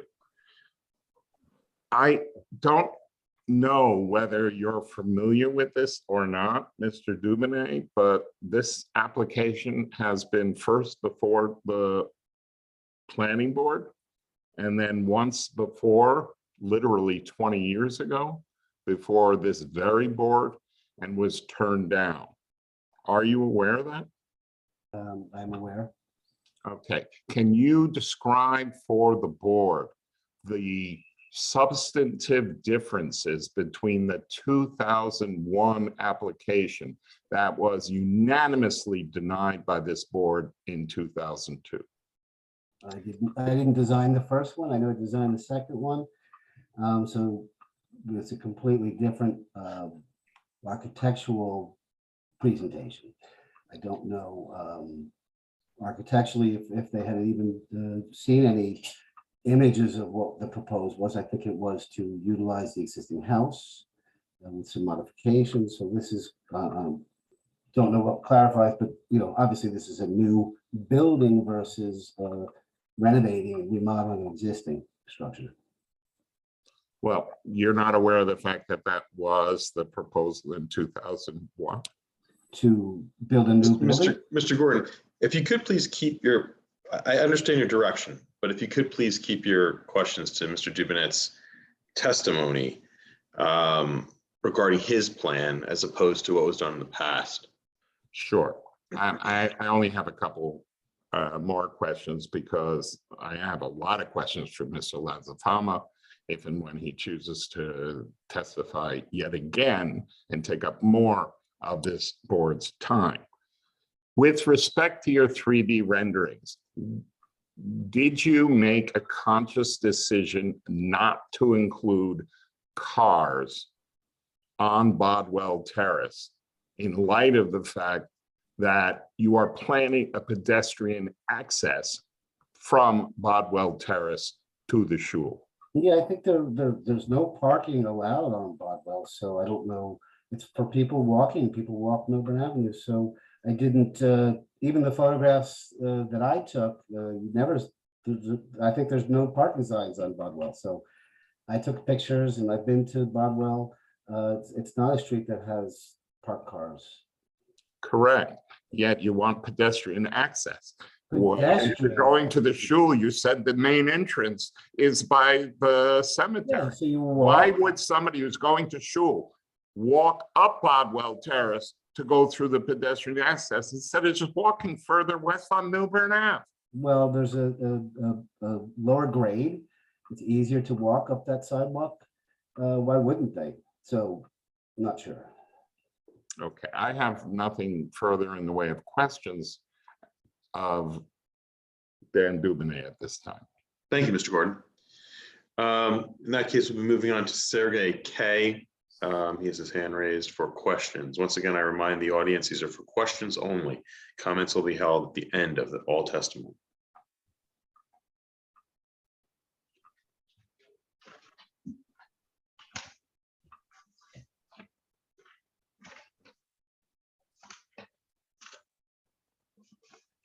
Sorry. Can you hear me now? Yes, we can. This is for questions only of Mr. Dubonnet. Yes. Mr. Luminet, in the pictures that you Wait, took. can I just get your name for the record and spell it? My name is Sergey Karalov, Sergei, and last name Karalov, Koralov, as in Victor. So, Mr. Luminet, in the pictures that you showed, it is my assumption, but correct me if I'm wrong, the photos that you took were very early in the morning or very late in the day, because I don't know if you're aware or not, Millburn Ave is not nearly as peaceful and lacking cars as your photos present to the board. I don't know if you can comment as to whether the traffic that would be created by having this exit onto Millburn Ave would create any hazards. Yeah, I think that's really beyond the scope of Mr. Dubonet's expertise, and certainly beyond the scope of his testimony. Just, it seems that there is a bit of a misrepresentation, both in the pictures of a Bodwell Terrace and in the pictures of Millburn Avenue, as there is very considerable congestion already present at this corner, so that most residents of Bodwell Terrace often take several minutes to even just exit onto Millburn Avenue because of the traffic there, both early in the day and late in the day. So it is a little bit puzzling how empty the streets looked in the presented photos. So, Mr. Dubonnet, did you take any traffic conditions into consideration when you created your renderings? No, in the photographs, I just went down Melbourne Avenue and took photographs. I didn't plan to depict it with cars, without cars. And I could certainly circle back with you, see what time of day, if I could find the photographs that are photo marked. But it wasn't my intention not to represent it without cars or with cars. The board, please make the assumption that the board has visited the site and we're familiar with how traffic is in that area and with the parking. So make no mistake that architectural renderings are by no means all inclusive of everything around it. It's more depictive of the property, but we're well aware of parking on those local streets. And for the architectural renderings, is there a reason why the setbacks that were shown were drawn relative to the setbacks required for the residential buildings and not for the proposed use of a building? Yes, because we have obviously, we have the bulk requirements and we have the additional use requirements. So like I said, my initial strategy with designing this building was to make sure that I conform to the bulk requirements in the R6 without, because we could never satisfy all the requirements. So I said, okay, what would be the best for me, most palatable design would be to adhere to those rules. We're never going to get to know free and clear, we wouldn't be here, but that's where my approach was only. Okay, no further questions. Okay, next up, we'll be going to Christine Lama.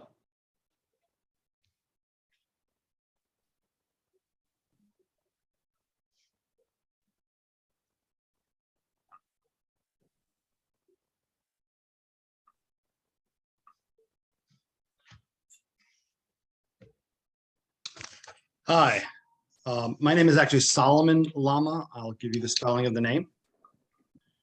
It's Sure. SALOMON, Lama, LAMA. I live at 438 Millburn Avenue. And your question for Mr. Duvenet. I have 4 questions. I'll be brief. Mr. Dubonnet, do you have elevation pictures view from directly across the street from Millburn Avenue? Yes, elevation of our building. Yeah, I did. Well, the 3-dimensional drawing. Excuse me, I misspoke. I did not see them. I'm sorry. Well, I have the 3-dimensional rendering from Millburn Avenue looking towards our building. But I'm more concerned about viewings from my home. So if I was standing on the subject property looking towards your house? No, from my property toward the proposed property. And Mr. Lama, just to help Dan and to clarify, you live directly across. I don't know which one is yours. Well, I live directly across the street from the proposed property. yeah, I don't know if I pulled over on that portion, but because the reason why I asked is there are row houses directly. I didn't see them in your presentation either regarding the style of houses. So I just thought I would add that. So you don't have you didn't present that into your evidence. Okay. Question number 2. You mentioned that Millburn Avenue is rather quick. Do you know the speed limit on Millburn Avenue? I don't think it's 25. I travel it every day. I don't know. It is 25 miles per hour. Yeah. Would you say that's consistent with a residential neighborhood? Mr. Chair, it's outside the scope of this. No, it's not. He said that Mr. Lama, he's not a traffic engineer, and he didn't testify as to what's a reasonable mile per hour. No, he did make comments regarding speed of vehicles. Yeah, well, what I could say is, and maybe the wrong word, but when you're driving, you're concentrating down Millburn Avenue, so you are not looking to the left and to the right. And I often pass that property and didn't know what was on it. And I certainly want to try to keep it that way. I'm not trying to grab anybody's attention, but thank you. Okay, and I think this will be the last question. What is the lot size of the proposed property? It's 30,000 and change. Let's see. In acres? I'll tell you in a second. It's 0.85. Thank you. 0.85 acres. We're 36,830 square feet. Thank you so much. Appreciate it. Thank you. Thank you, Mr. Lama. Next up, we have Yasir Imtiaz.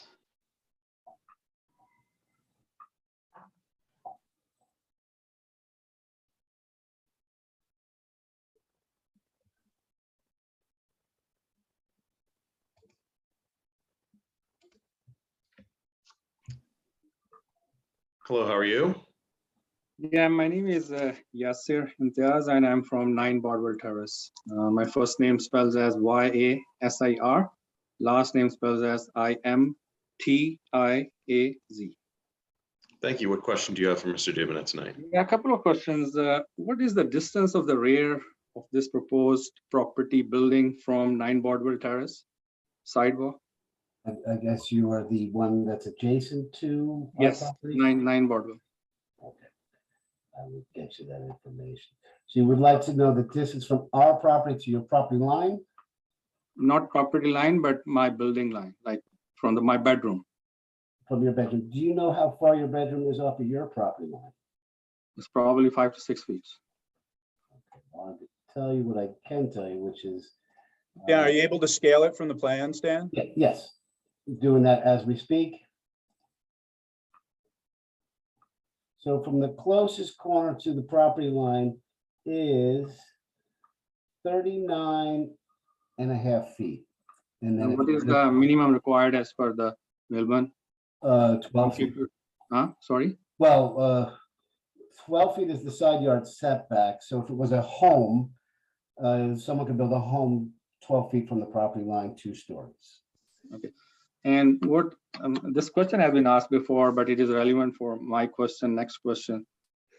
What is the minimum lot size required for the house of worship in the township? I believe it's 3 acres. 3 acres. And is it correct that you're asking to build the same house of worship on a less than 1/3 of that, roughly 0.83 acres? Well, I think the size of the building is appropriate with the size of the lot, and I can't answer if, if we had a 3 acre lot, if the building would be bigger. But certainly I could tell you that if this was a single family home,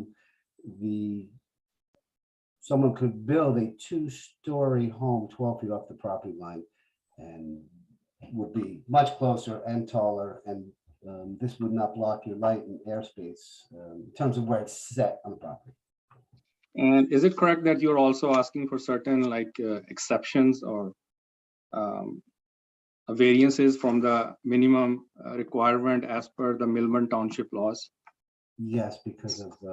So do you acknowledge that if certain requirements are with respect to a 3 acre lot and you're asking for the same requirements or exceptions from 0.83 acres of lot, basically some of the requirements that you're saying are in compliance, in fact, will be non-compliance, and you're asking basically variances for those two as well as an implied statement? Yes, yes, we're asking for the variances. Right. That's all, Mr. Chairman. I don't no further questions. Thank you very much, Mr. Imtiaz. One more question here. We're going back to Sergey K. His hand raised again.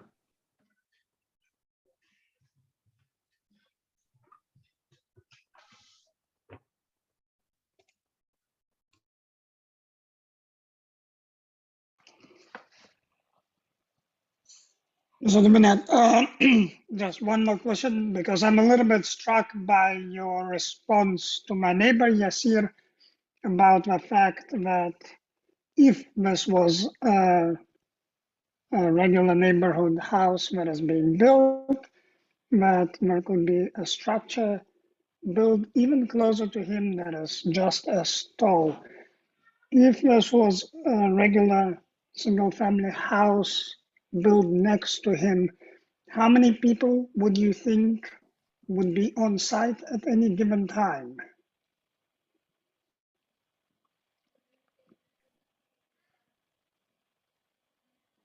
Dan, we seem to have lost your audio.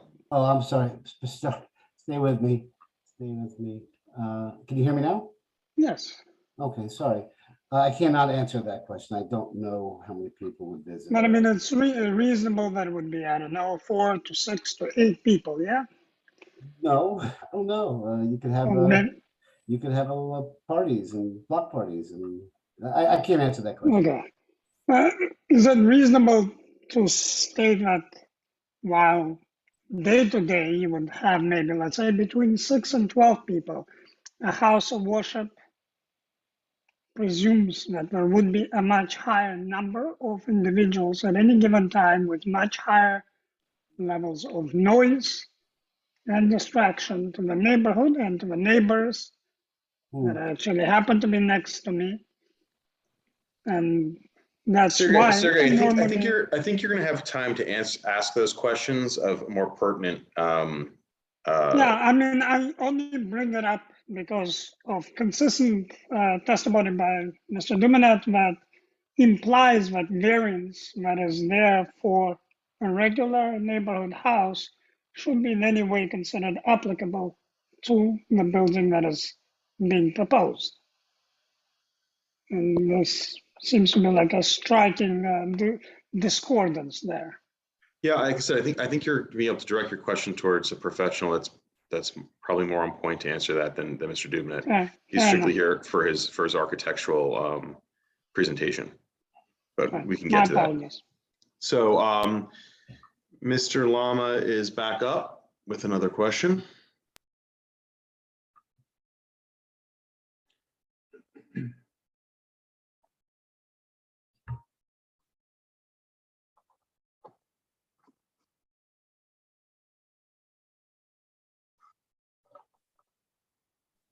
Thank you so much. I remember the fourth question that I had. Ms. Dubonnet, you had mentioned that there's no parking on Bodwell Terrace. Do you know if there's any parking allowed on Millburn Avenue? I don't think so. I don't think so, but I can't answer that question. That would be better for engineer. Okay. Thank you. And once again, we have Mr. Imtiaz with another question.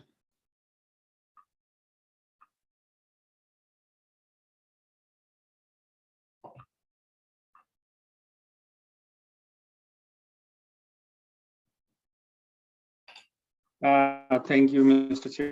Chairman. Again, Yasser from 9 Boardwalk. Do I need to spell my name again or we good? No, we got it. Okay. First, the statement of fact, Mr. Duvinet, and then my question. My house is a small house, 3 bedrooms, and 2 of the bedrooms windows face directly to this proposed site. Okay, and my main master bedroom, there are 3 windows, and all those 3 windows, directly or indirectly, they faces your proposed site.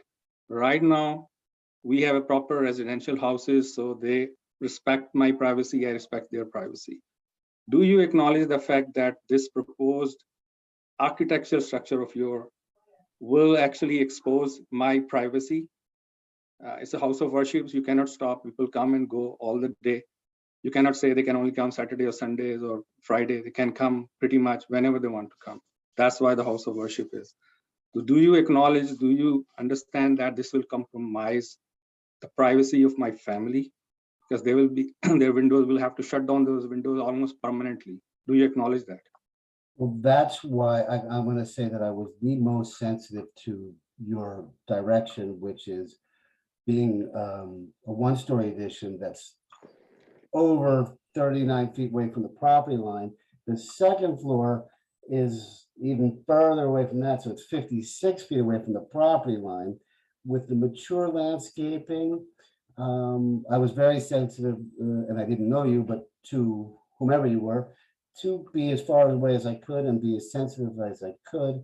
The house of worship is required to be in a residential neighborhood, and we did the best we could to preserve your space and light and air. So I did the best we could, and it's a requirement that a house of worship be located in a residential neighborhood. So I think that the design of the architecture and the distance away would give you a lot of peace and quiet, and it won't be intruded upon. It's my feeling. Mr. Davinet, just a statement of fact one more time.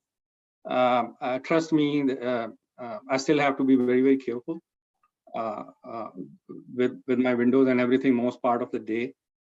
With this house of worship, there is a reason why they are required to be on a 3-acre lot. And there is a reason why they are not supposed to be in a proper residential zoning. And I forgot what the zoning was, which is, I think, is even stricter amongst all the zoning requirements. So it's not a question, but a fact from my side to the board as well and to you as well, that your architectural design, whether you cut it down further half or whatever, and you reduce the parking lot size to 5 or whatever not, but it is more than the proper normal residential area where Sergey very rightly put it, 5, 6 people, 10 people at the most. And on a small houses like us, generally even on the parties, you cannot invite house more than 10 to 12, 15 people at any given point, because the houses are small, all of those houses on our street. Those are not. So you are compromising the privacy of my family. Mr. Imtiaz, we'll get to comments later, but if you have a question, let's keep to questions. I already asked the question, but that's all for now. Okay, thank you very much. I would like to say, and I guess he's gone. No, he's right. He's still there. You can really quickly, I took a look at the conditional use setback. The conditional use setback. So if you have a 3-acre piece of property, 40 feet is the side yard setback, and we're at that side yard setback. So there's no variance needed for that encroachment. Mr. Duvinet, I think by side yard you means facing towards the cemetery. I'm on the rear side. Yeah, that's our side lot line too. We have 2 fronts, so we're Bodwell and Millburn Avenue are 2 fronts, and then we have 2 sides. So 40 feet, if we had a 3-acre property, the building could be the same spot. Well, Is that you do have what residential is that buffer what you issues, picked and so. chose? Well, Is the that what you building, picked and sorry, chose, yeah. or is that But, how the ordinance defines it for a corner lot? But I appreciate it and thank you so much. Okay, I do not see any other questions. So Mr. Levine, where would you like to proceed from here? I'd like to call the rabbi. Sure.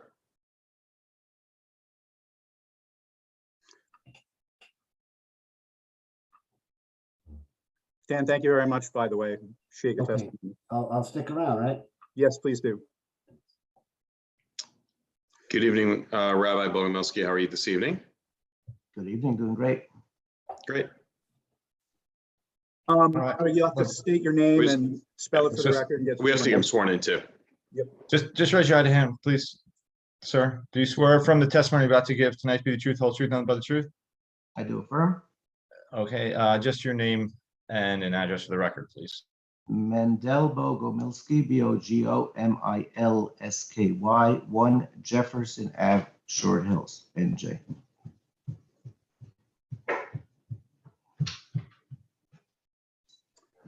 Thank you. Rabbi, what is your relationship to the applicant? I'm the rabbi, the spiritual leader of the congregation. And how long have you served in that position? Since 1990, pretty much. And what is the current size of the congregation overall in terms of the number of members? It's hard to define because we have people, especially now after COVID for 2 years, we have people in different capacities who take, but at round numbers, I would say about 100 families. And is that maintained relatively steady over time, or has that fluctuated significantly in your time as the leader of the congregation? Well, we've grown in the last 30 plus years. Clearly, we started with 10 families. But for the last number of years, it's been pretty constant, yes.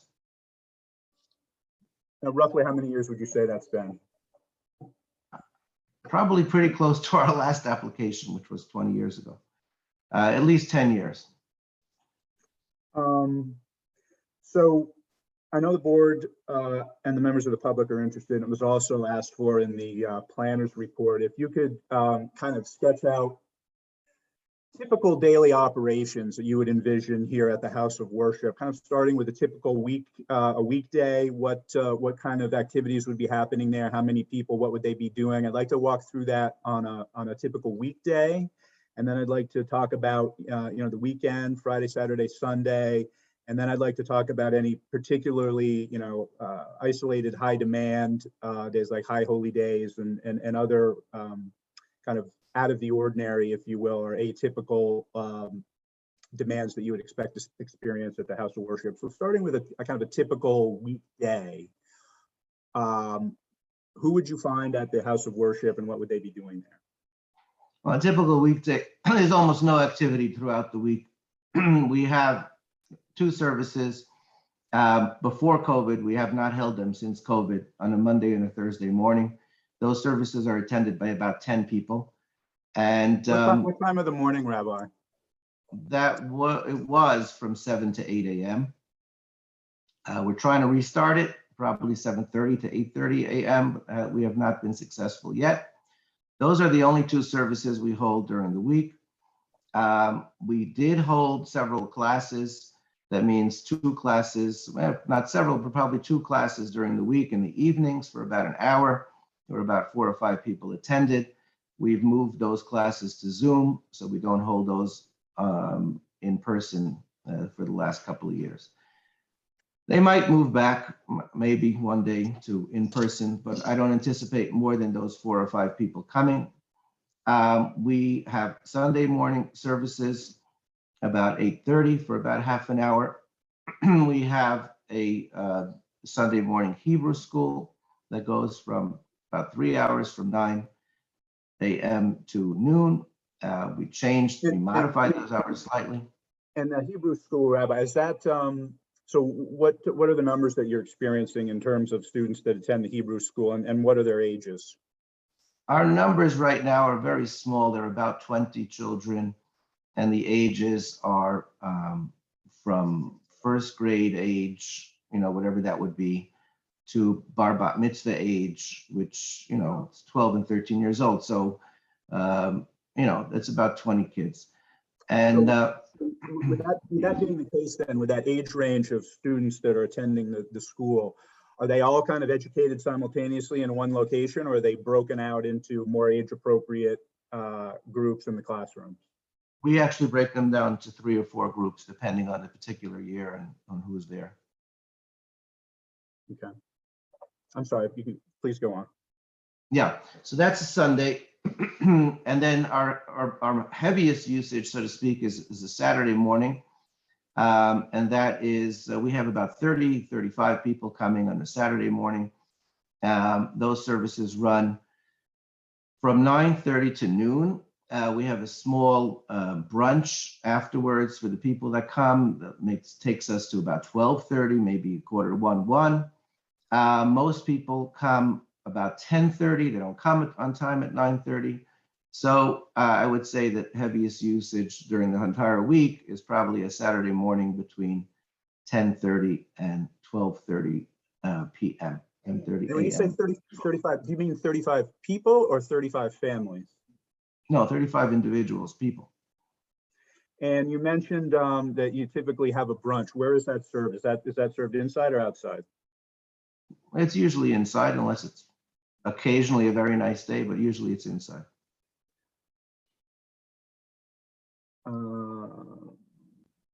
All right, have we covered then kind of more typical weekdays, as well as all of the activities going on Friday, Saturday, and Sunday? Yeah, that's our week. That's it. There's nothing pretty much else happening on a regular basis. And then we move to holidays. And obviously holidays, we'd have more stuff happening. During the Jewish calendar year, there's obviously a number of holidays people are familiar with. The high holidays are the highest, obviously attended, most greatly attended. Depending again on the year and the time and what it is, we could have 100, 150 people, slightly more at very high peaks of the service, but not more than that for most of the service.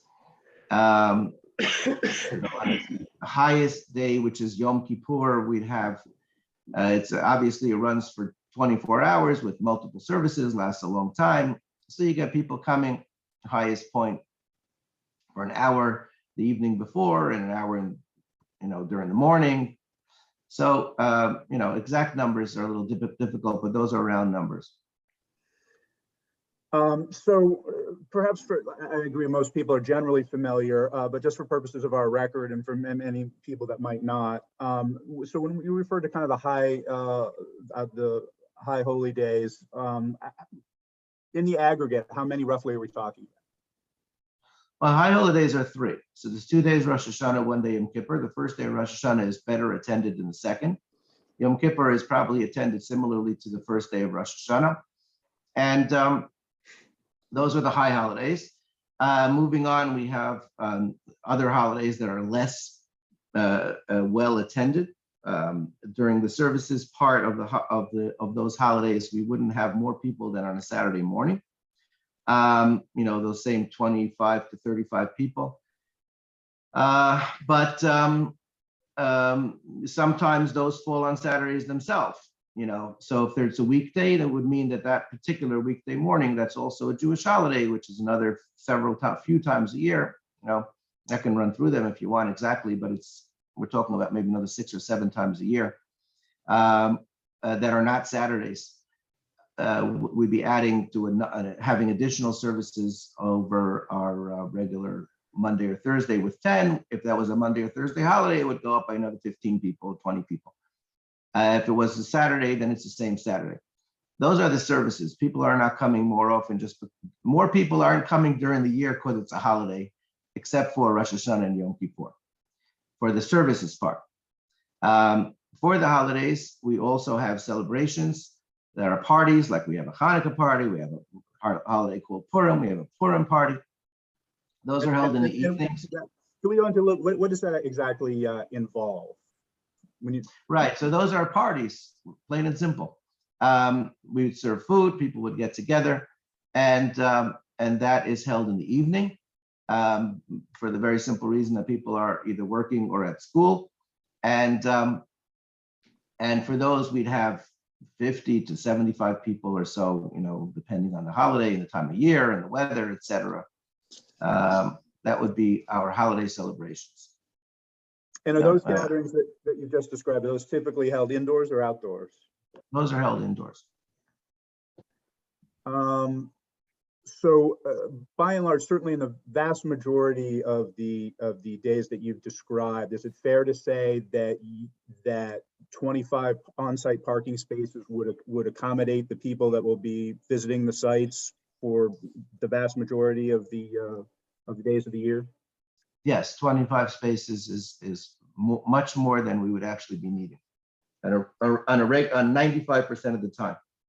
Can you confirm for the board that there won't be any overnight parking or storage of vehicles, buses, machinery, things of that nature on the site? I don't think there will be, no.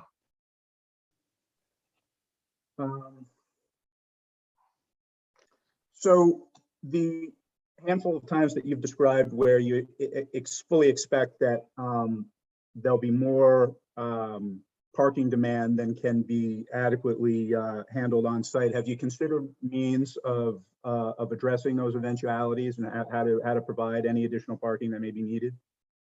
Yeah, well, our highest demand we foresee would be Rosh Hashanah Yom Kippur, high holidays. We've spoken to St. Rose, and the pastor was very nice. He offered us at least, unless there's huge problems, he offered us to be able to set aside a block of at least 50 spaces for us for high holidays. Obviously, is he proposing those spaces on the street or on the church? No, in his parking lot. We don't have a contract, and he said it would depend, obviously, if there was some major problem, but neither he or we foresee any kind of issue. That's a very neat solution to those extra spaces. Of course, the high school is across the street. If spaces are available, they're available to anybody who wants to park there. Generally, during our high usage times, there is no school. Sometimes there's other events, so we can't 100% know, with certainty for the time going forward. But generally speaking, there's another 20 to 30 spaces available in the high school lot at any given Saturday morning, or weekday morning when there's no schools. For example, the high holidays have no school also, so. Is there a way to help more formalize or assure the availability of spots at the high school by way of, reserving a room at the high school or something of that nature?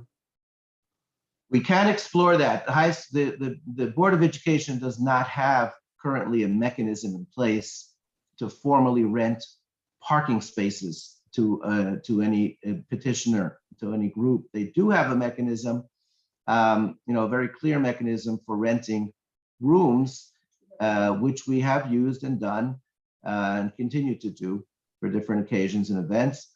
Currently, we don't have a building. And that, along with that, is the understanding that you can use the parking lot, but again, they don't have, to my knowledge anyway, a mechanism of, designating spots for a rentor of one of their spaces in one of their buildings. So, I mean, we're talking about what generally happens. That's what happens. Generally, there is space. We've never had a problem in the 30+ years that we're operating. You also mentioned your discussions with the pastor at St. Rose. Just for the board's benefit and for a record, could you explain where St. Rose's parish is relative to this site? Yeah, St. Rose is the other end of the Millburn Avenue, the next corner over. The exact distance I don't have, but it's clearly very walkable. There's a very good sidewalk, and if a person wanted to walk, they can. It's one long block, probably the equivalent of a city block or maybe less. I don't know exactly how much it is, but it's very doable. If you wanted to park there and walk over, you clearly can. We, as a general matter, tried to convince people in general to walk to services during the high holidays when you're not really supposed to be using motor vehicles. So to drive and walk a little bit is what people like to do anyway, you know, to sort of cross all those T's and dot all those I's. So you're not just parking, but you're also walking. That's been our experience. Is there currently, to your knowledge, any existing Jewish Orthodox house of worship operating in Millburn? There is not another Orthodox congregation, Orthodox Jewish congregation operating in Millburn Township. And in your view, how would the approval of this application, you know, enhance your religious mission, both yours personally and for your congregation? Well, without a place to gather and pray, people have, it's next to impossible for a practicing, observing person to live in town. Most of our people throughout the years who are more observant have in fact moved out of town because they did not have a place to worship. That one of the reasons our membership is pretty static. We keep losing people as they become more observant, which I guess is not a bad thing. But you need a place to pray in order to be able to practice your religion. It's very difficult, especially if you're a person that does not choose to drive on the holidays, the major holidays or the Sabbath. Very difficult to live in a place where you can't gather with other people and pray together. So the answer is it would be immensely important to us.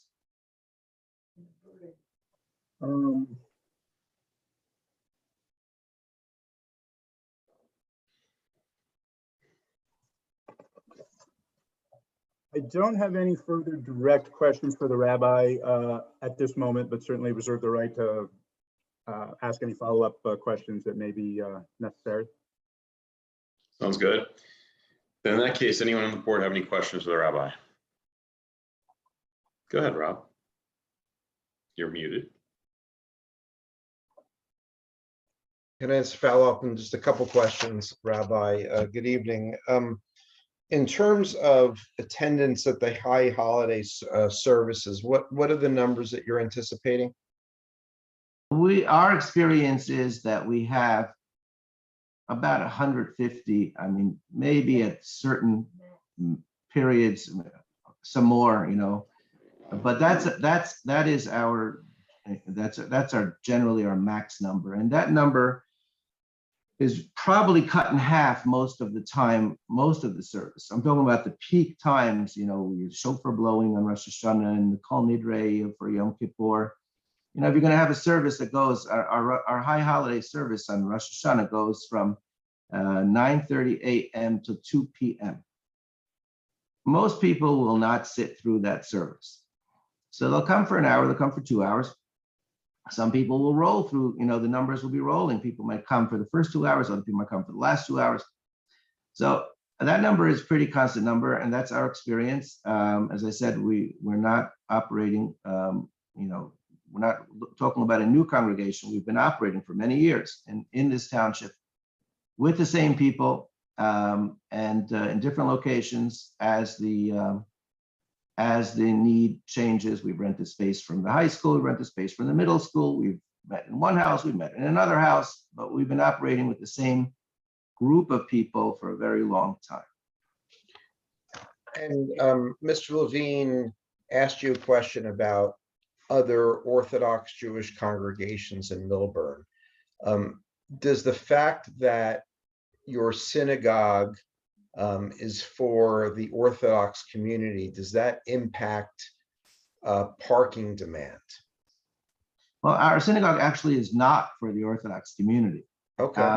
Our synagogue actually is for the non-Orthodox community, for the very simple reason that there are no Orthodox people currently almost living in Millburn Township. I shouldn't say none, you know, I'm not going to judge other people's level of practice.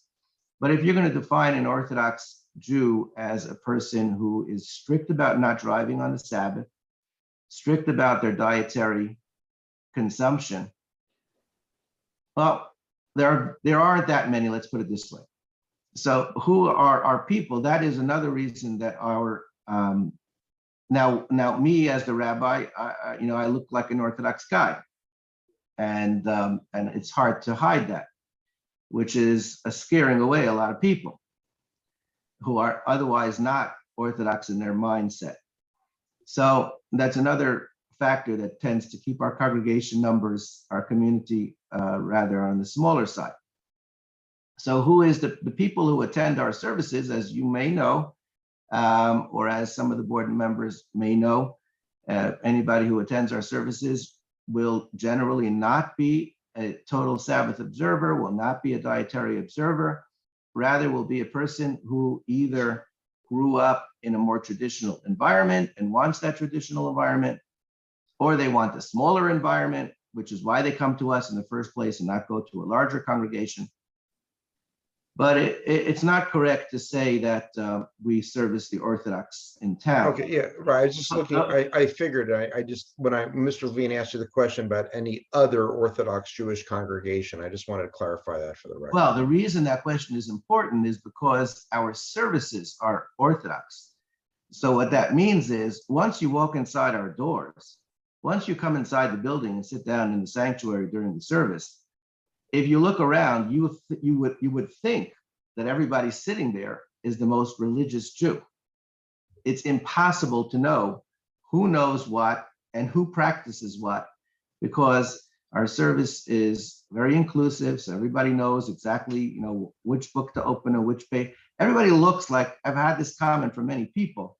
I'm afraid to come to your services. Everybody is so knowledgeable. I have to convince them that everybody is not so knowledgeable. So the importance of our service is that it provides an Orthodox service for people who want that service. The people in their private lives practice how they want, but our service is 100% Orthodox. So you're using the word Orthodox in what way? What's your definition of Orthodox? And the reason why I'm asking has to do, obviously, with parking issues. We make no claims to special parking based on being Orthodox. So that question is moot as far as we're concerned. Our people they drive on the Sabbath. We're not making any special claims. I am, however, talking about the need for our I was responding, I guess, to that part of Mr. Levine's question, the need for our services. There is no service that is of that type of service that we're providing. And the people that attend our service specifically want that kind of service. There are a number of people over the years who have walked to our services who, because we have no house of worship, need to move out of town. So, that's, I guess, a more complete answer. Thank you. Any questions from board members? I'll start. So you have 8 classrooms that are currently on your plan. Do you plan on holding a nursery school or any of that type of thing with those 8 classrooms? We have no plans for nursery school. So the 8 classrooms are pretty much for usage of these 20 kids that you're talking about? Well, we need at least 4 classrooms. And if a classroom is dedicated for a younger age, then you can't have older kids come in who it's set up a certain way. And if it's during services, then you don't want your kids running around in the classrooms that's set up as a classroom. So some of them are not classrooms per se. Some of them are just rooms for kids to play in during the service. So we would break out the service also, even though we have no Hebrew school on Saturday mornings or on high holiday mornings, but we would have a program for those children, so that a youth service, so that the parents can pray, without interruption.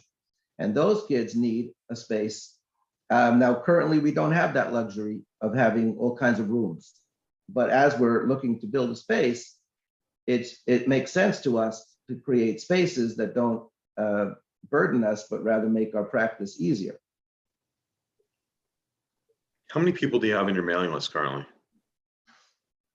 It's a difficult question to answer because we have first of all, we send one mailing a year. That's our annual calendar. I generally send it to the entire township. So that's not, a lot of people I don't know. I have an email list. And again, that email list is aggregated, like any business would aggregate and collect emails over the course of the year. Even if the person walked into the door one time into the restaurant or whatever it is, or the store, you'd have an email list. A lot of those people we don't know, or at least we don't know them beyond that one time they walked in, maybe 5-10 years ago. So, you know, that's what I'm saying. The more accurate assessment of who we are and what we do is what the people that actually use our services and actually come into our door on a regular basis. How many employees do you have at any given time? We have myself and my wife. We really don't have any other employees. So in previous testimonies in your case prior, you said you had about 250 services a year. Obviously, that's pre-COVID, with services on Saturday, Sunday, Monday, Thursday mornings, and Friday evenings. So you're building this new facility. Would you want to get back to that? Well, that's what I'm testifying to. Now, you have to understand that in our previous application, we had vigorous opposition from attorneys and people in the neighborhood who were throwing numbers and throwing facts and, you know, and creating appearances. So yeah, if you break down the amount of times I walk into the building every single day, it's 365 times. So well, that's not where I'm going with this. I'm merely asking you if you would get back to that, and you know, what are your expectations? I'm not. But that's what I've testified to. If you take Sunday, Monday, Thursday, and Saturday, which is 4, and you multiply it by the weeks of the year, which is 52, and you add, you know, 10 days or whatever for additional holidays that are not included in Sunday, Monday, and Thursday, or maybe 5 days. So yeah, you get up to 250 or whatever number you get up to, but it's a total erroneous representation. It means that 10 people gather for 250 times during the year. We're not talking about, you know, the largest congregation here or the most number of people. Rabbi, if I may. That's exactly what I'm testifying to. Rabbi, if I may, I think I understand what you're saying, but I believe the chairman's question is just strictly with respect to the number of services that historically have been held during the week, you know, how that dropped during the COVID period and what you would hope it would arrive at post-COVID. You know, there's just with these 4 days of the week. Is that your hope? That is, I believe you testified that it is. But we would like to return to our normal for the last 20 years or whatever it is. It was pre-COVID, which was those amount of services. But again, there's only 10 or 12 people max coming to those services, except for the Saturday morning when you have 25, 30. So I mean, what I'm basically trying to establish here is your intensity of use. And that's the bottom line here. So I'm trying to figure out how many people are coming at any given time, because you keep saying numbers like 20 of this and 10 of that and 15 of that, yet you have a sanctuary that can accommodate a much larger amount. And I can't imagine you're building a facility just for the high holy days. I mean, it would seem like you'd want to build something that's reasonable for your actual use, and either you're underselling or truly you're building a large facility for what the number of people are that are practitioners. Is that true? It's actually not true. We look, I don't know if you've ever gone to, I'm sure members of the board have gone to houses of worship, especially Jewish houses of worship. Most Jewish houses of worship are built for the high holidays. That's a fact. You don't have to be a rabbi to know that fact. Well, the parking is too, right? The parking is also not. So for example, take B'nai Jeshurun. They've testified in front of your board that they have about 3,000 people coming on the high holidays, and they have less than 300 parking spaces. That's B'nai Jeshurun. We don't pretend to be anything like B'nai Jeshurun. B'nai Israel has 5 or 100 member family, whatever they have, and they have less than 100 parking spaces. So we don't pretend to be B'nai Israel either. Both of those congregations, and those are the other 2 Jewish congregations in the township, have built their sanctuaries specifically for the high holidays. not for any other day of the year. If they have a bar bat mitzvah, even today, it's held by Zoom. But even before that, it was held for a smaller circle of people. The bar bat mitzvahs is nothing like their high holidays. I mean, look, this is anybody who's attended a bar bat mitzvah knows that it's not high holidays. So look, I'm not trying to be argumentative, but we are who we are, and we've been there for 30 years, and our numbers are what they are, and we're not exactly. Do you plan on holding adult education programs in the evening? We do, and we've held them in the pre-COVID. We still do them on Zoom, but pre-COVID we did them in person. As I said, we got 4 or 5 people for a class twice a week. That's our numbers. You know, I wish we had more, but we haven't been successful in 30 years in getting more. You know. So you speak about extra parking at St. Rose, and who'd you speak to there, by the way? Pastor. His name? You know, I'm so sorry, I don't remember his name. Okay. I'll look it up. I have okay. But you haven't been able to actually secure a lease or anything else with that. And same thing with the Board of Ed, correct? I mean, the Board of Ed is not right now leasing out just their parking lot. We have a letter from St. Rose from the pastor and their board that says exactly what I testified to. I just forget his name. I'm sorry. Regarding the 50 spots, you're saying? Yeah, regarding the spots that we need, and again, they are unable to give us until they see how it works out. They're unable to give us an actual contract, so to speak. But that's our, so to speak, memo of understanding. So, you know, we had a very warm meeting with the Monsignor, and we had that's been I take him at his word. I mean, you know, that's our understanding. Now you also mentioned the high school, but we know that the property cannot be used unless it's for the use of the high school itself. So is there an agreement between you and the Board of Education? I don't believe that that's the fact. And anybody who wants to park in the high school lot can park in the high school lot. I don't think there's a requirement. Well, that's not public parking. That's Board of Education property. Look, I'm not representing that we have exclusive use to any of the spots there, but I am talking about reality. The reality is that anybody who wants parks in the high school, we've done it. We've continued to do it, and I can't represent to the board that those spots would absolutely be available. You know, if there is something big happening, a big game or something, but I can tell you that what happens most of the time. So for us, most of the time, 25 spots is way more than we need. For the few times a year when it's not sufficient for our needs, between the high school, the reality of the high school and the reality of St. Rose's lot, we do believe it's going to be enough for our parking. We're very willing to look into any other lot in town or even close to us that is something feasible for people to get, maybe a shuttle even. You know, there's been different ideas raised, but between the high school and St. Rose, as a reality, it does cover you know what we need to do. So how many bar and bat mitzvahs do you host a year? Maybe 5. Maybe 5. But for us, a bar bat mitzvah is 20 additional people. Right. You know, Rabbi, if you could you just to clarify, are you talking about the actual religious service as opposed to you know, like any sort of celebratory reception after the fact? Yes, we don't hold the celebratory reception is held in a catering facility that's not us, somewhere else. Most people don't even invite beyond their close family to a bar bat mitzvah at our place.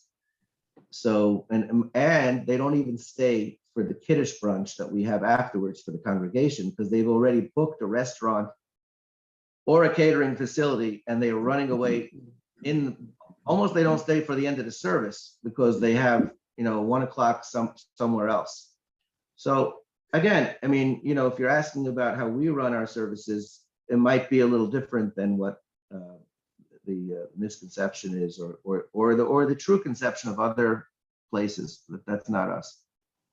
So back in 2001, you testified you had 70 kids in your program. 70 children attended Sunday religious classes. It's dropped now to 20?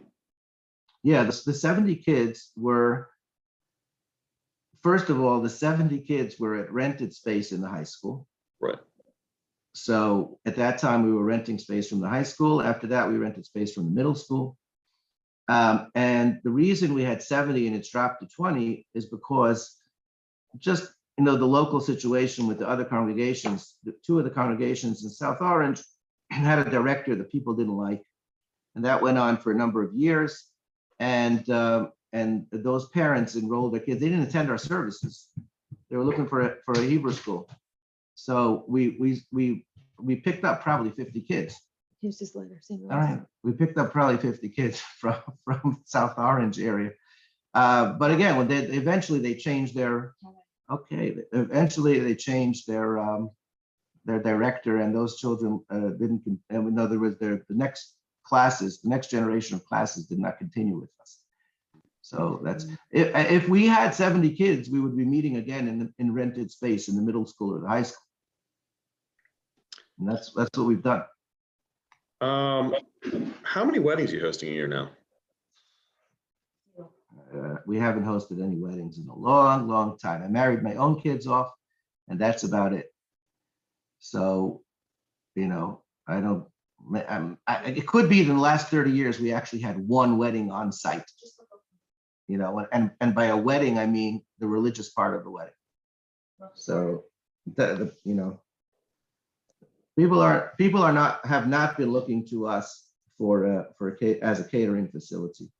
I don't. For that matter, I can't testify as certainty, but I would think the other two congregations in town are rarely used for the parties of the bar bat mitzvahs or wedding parties. I don't believe they're used in that way. Okay, thank you. Anyone else have any questions? Then I will be opening it up to the public for questions, and Mr. Gordon is first. I think, hey, Craig, I think Wolfgang had a Yeah, I just had a question. Oh, I'm sorry, Wolfgang. I didn't see your hand up there. Go ahead. No, I just wanted to ask, I mean, given that you're expressing that there's a need for this in the community, and that this would be you would be providing a service which is currently not being provided in the community, would you then anticipate that, whatever the current attendance is at your services, that would likely increase, in the coming, were this to be approved, that this, and you were to have this facility, that the attendance would naturally increase over the coming months and years?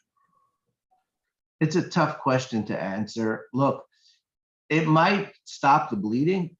We might have fewer people moving out, but I think that the people that want to have that kind of service that we're providing, the Orthodox service, where you come in and the reading is in Hebrew, et cetera, separate seating where there's a division between the men and the women during prayers. Mhm. I think they're already attending our service, or they're not living in town. So it might stop several people from moving out. I don't know the answer to that. I mean, Okay. we're talking about a history. So our history is literally 30 years long. Right. Okay, thank you. Anything else on the board I missed? Mr. Gordon, questions? Yes, Rabbi, thank you so much for taking the time to participate in this application. If I understand the history of this process correctly, your parents bought 437 and 439 back in 92. Is that right? No, that's incorrect. Okay. But just tell me the point of your question, so maybe I could answer it better. Okay. It's factually incorrect, but what's the point? So maybe we can get to the meat, so to speak, faster. Fair point. Fair point. What can you tell me that's materially different from the last two applications? In other words, just to clarify, are you asking how is this application different than our previous application? The two prior applications that were both unanimously denied, first by the planning board and second by the prior iteration of this same zoning board of adjustment. So just to be clear, you're asking how is this application different than our previous application? I thought that is exactly what I said, but yes. Okay, because you're incorrect as far as our first application, you're just technically incorrect. We never had 3 applications. You keep saying that, and I've heard you say it a number of times. I don't know where you get that from. We had an application. We had an application to the planning board for a reverse subdivision. For a reverse subdivision. 437 and 439. Right, for reverse subdivision, for a merger of 2 lots, that had nothing to do with the house of worship. So that was the application was to combine 2 lots in a residential area. Is that not fair to say? Yes, that's called a reverse subdivision, a merger of 2 I'm lots. aware of what it's called, but that is the application, right? That Right, was. so I wish you would stop mischaracterizing it. And I wish you would characterize it correctly as a residential matter in front of the planning board that had nothing to do with the house of worship. Gentlemen, Mr. Gordon, please keep this on point, okay? I don't get into a bickering session here. So if you have a question, let's get to it. Yeah, fair enough. So I've heard very wonderful things about you, and I have no doubt that all of your intents and interests are in the public good and in the good of the Jewish community. So let me just say that before I ask a question. Why do you think this zoning board of adjustment should permit the combination of 3 different properties to leave you with a total combined lot size of less than 0.86 acres and apply for a house of worship when you know full well that the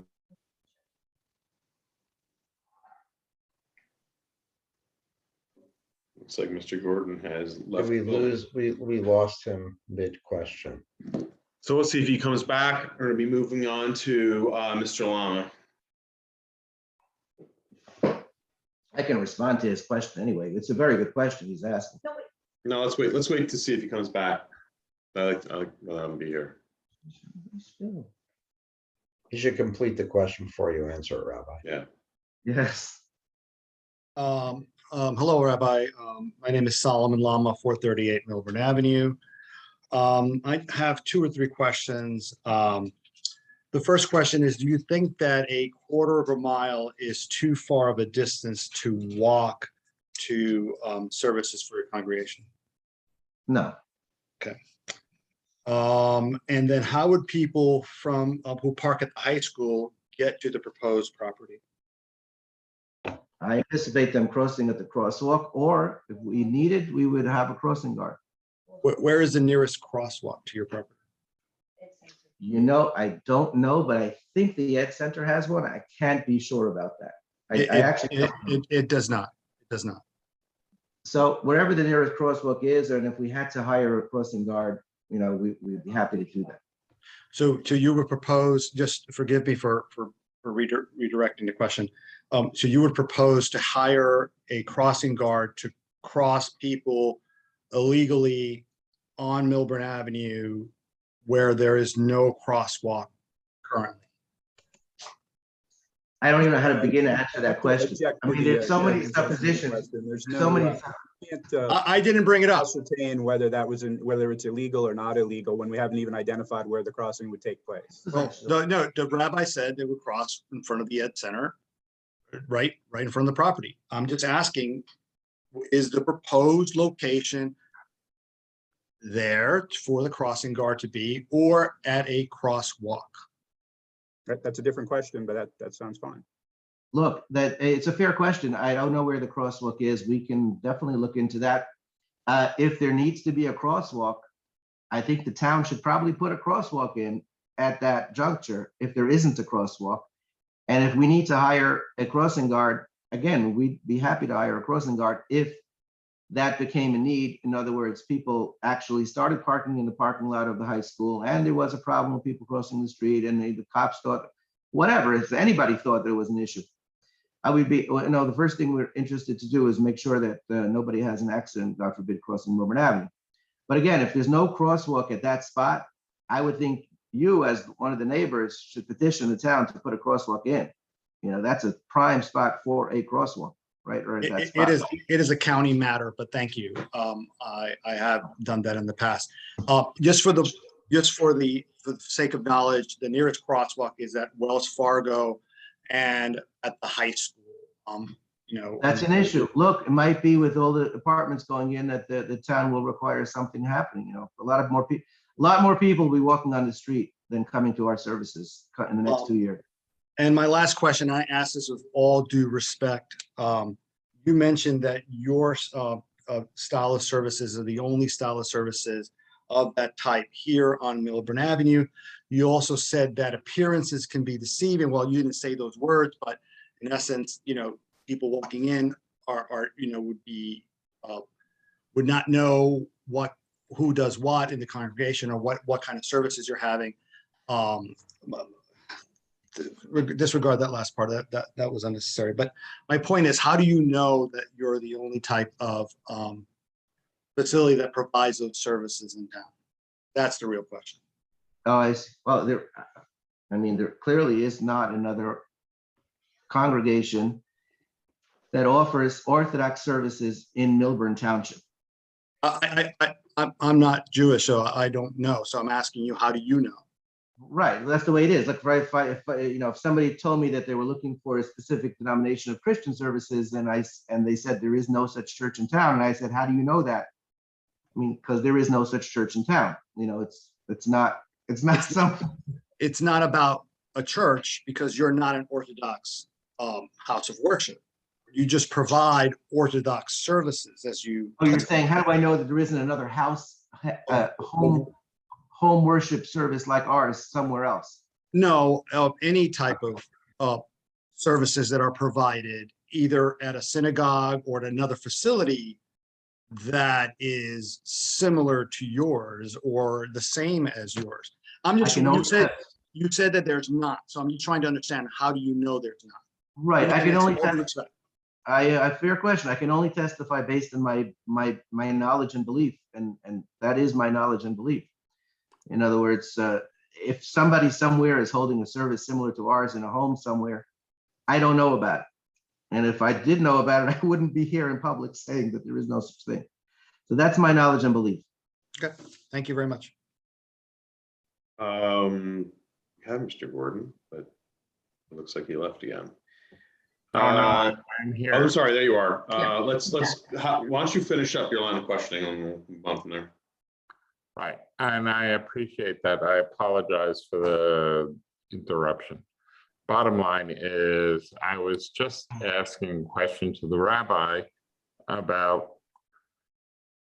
the minimum lot size. I think your congregation is wonderful. I've heard great things about you and about what you do. And I think your architect has done a wonderful job laying out what might prove to be a great new a great new shul. But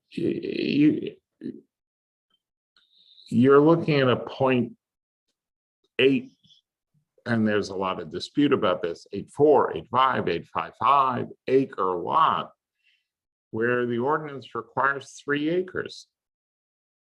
And I know this has been part of the testimony back in 2001,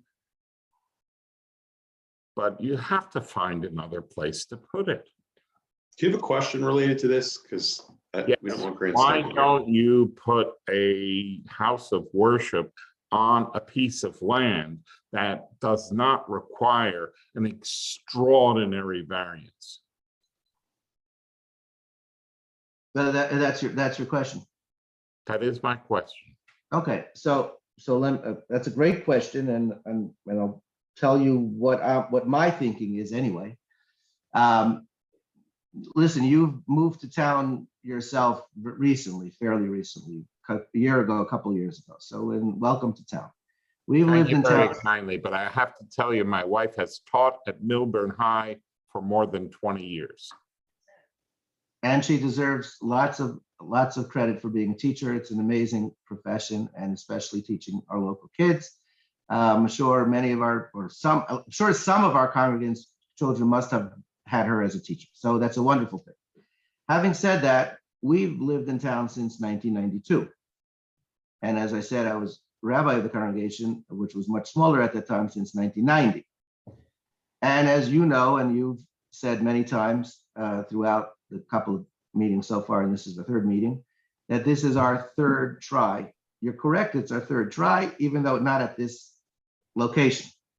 So over 30 years, we've had 3 tries to get a house of worship together in Millburn Township. And you asked the question, which is a fair question, why don't we put it on 3 acres?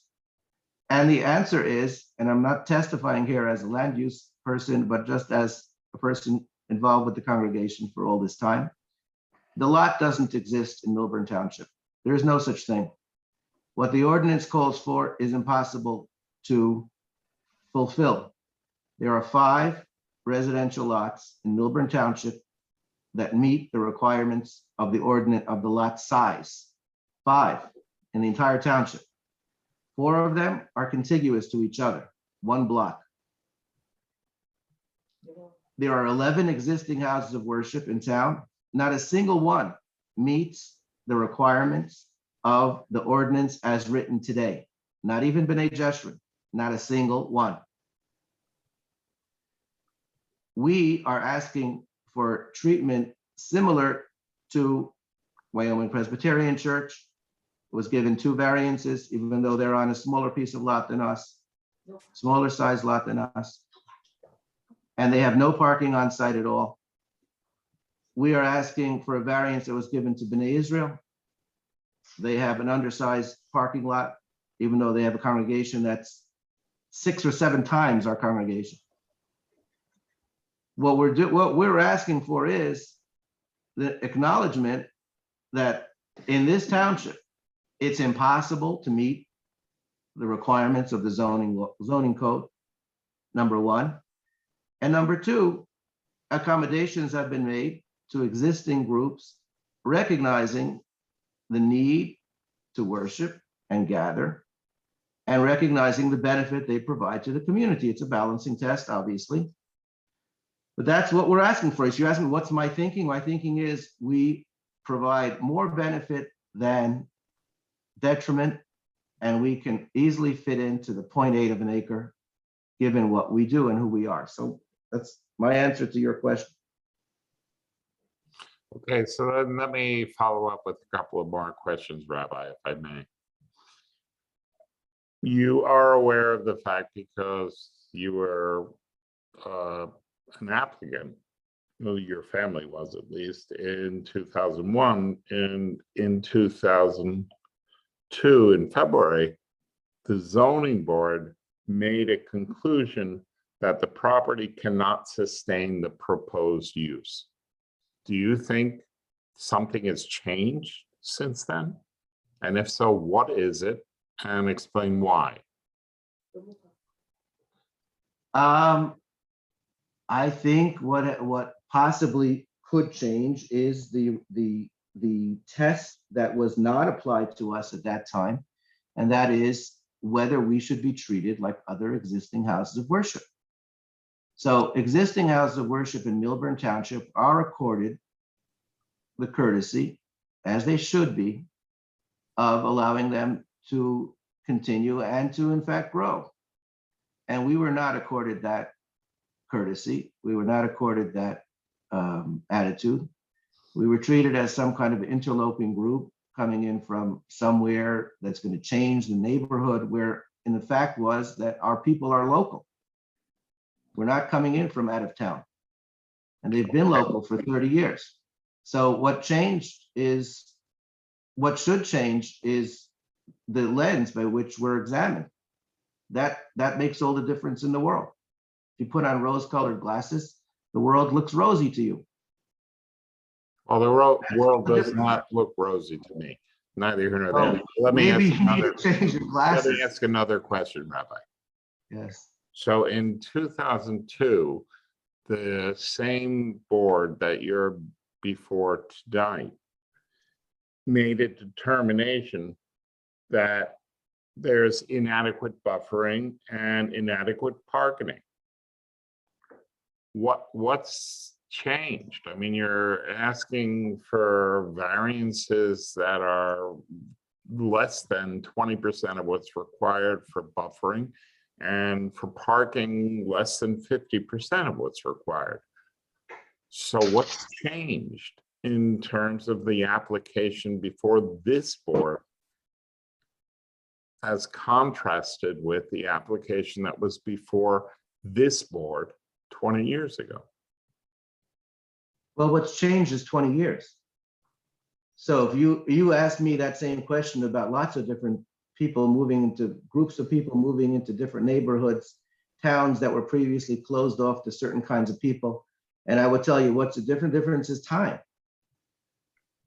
Okay, So, okay, so there's time. All right, what about the finding? This is something that took place after 7 nights of hearings back 20 years ago. What about the finding of the Zoning Board of Adjustment back in February of 2002 that there's a substantial detriment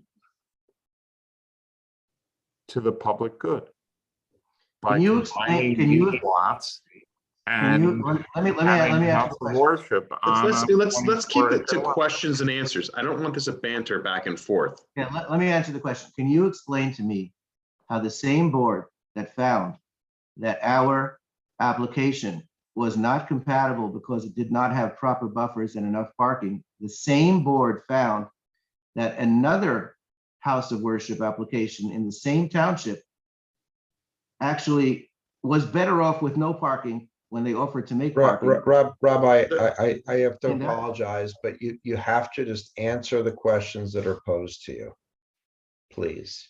You know, if Mr. Gordon would ask a question that I haven't previously answered, I would be happy to answer it. He wants to know why I think the application should be approved.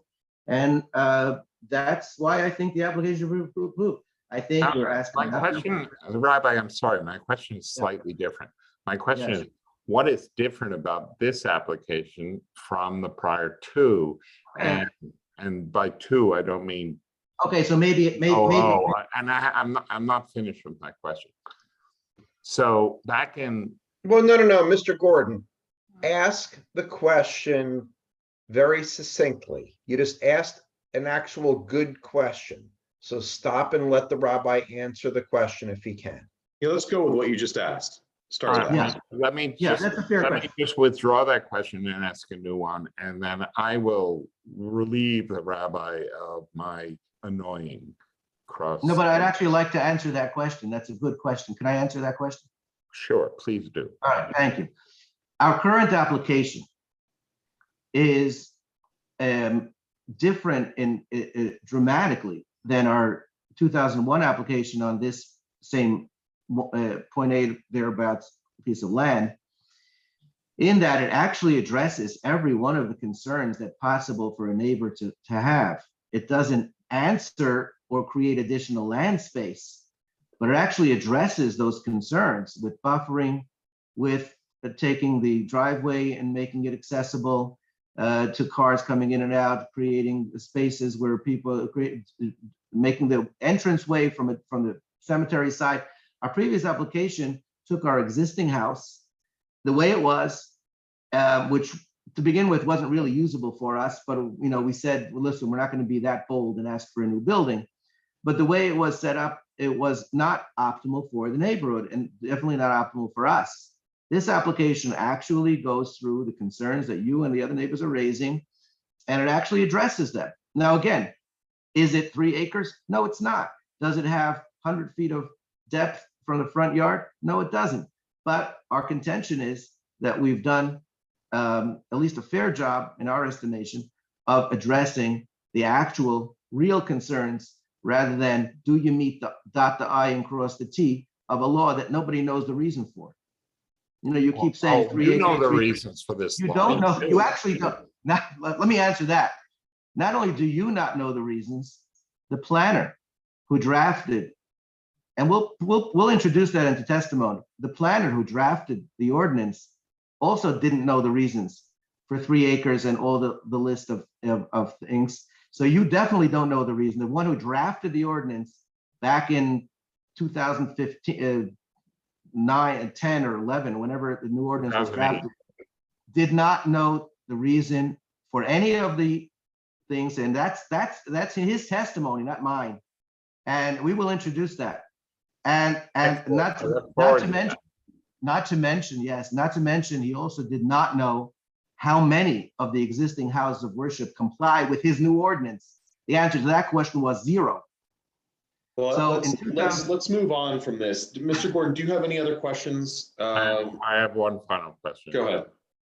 Okay, so back in 2012, the Zoning Board of Adjustment made a factual finding that the use of a house of worship on a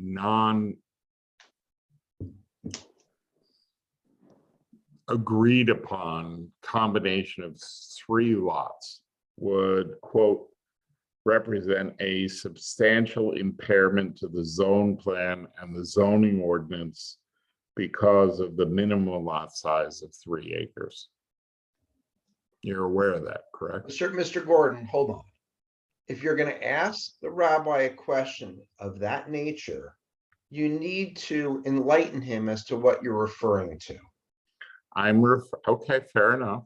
Thank you, Mr. Simon. There were findings made. They can be found in the application packet at pages 12 to 31. And if you look at those findings at finding 5.6, the quotation I just gave, which I'll repeat for clarity purposes, is that putting a house of worship in a residential zone, which this is, on a 0.4 acre lot would, and here's the quote, represent a substantial impairment to the zone plan and zoning ordinance because of the minimum lot size of 3 acres, close quote. What's different about this application that makes this board reconsider what the board did 20 years ago? Well, you know, Mr. Gordon, you're aware of the controversy over Roe v. Wade, right? Being overturned, or maybe not being overturned, or whichever way you stand. I have no position on it. But what's different? As a rabbi, you should have. Guys. Yeah, let's keep this on point. Come here. on. Right. What's the? Answer the question, please. Are you?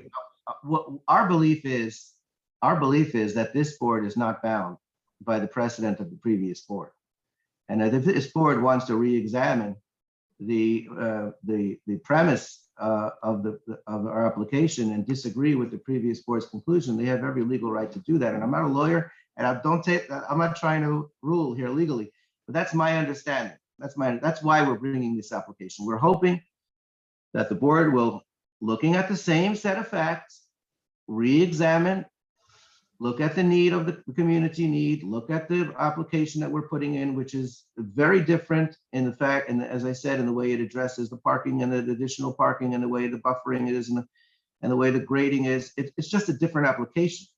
It actually addresses a lot of the neighbors' concerns, and our experts have spoken about that, and they'll continue. We'll come back and continue to speak about that and answer your questions.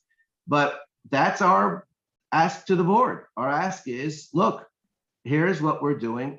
Re-examine the premise of the previous board. The previous board looked at a different plan. And we're hoping that the board will look at our current plan and come up with a different conclusion. So you're asking me why they should? That's what we'd like to have happen based on, that's our belief that this plan is a better plan on many different levels.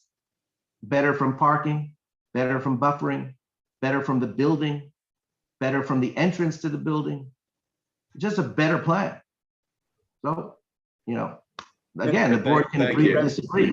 Rabbi, when you say better, I assume if it's better comparatively, are you also saying then it's different in those respects? It's different in every respect I just mentioned. It's totally different. The only thing the same about it is that it's the same piece of land and the same applicant asking for the same use.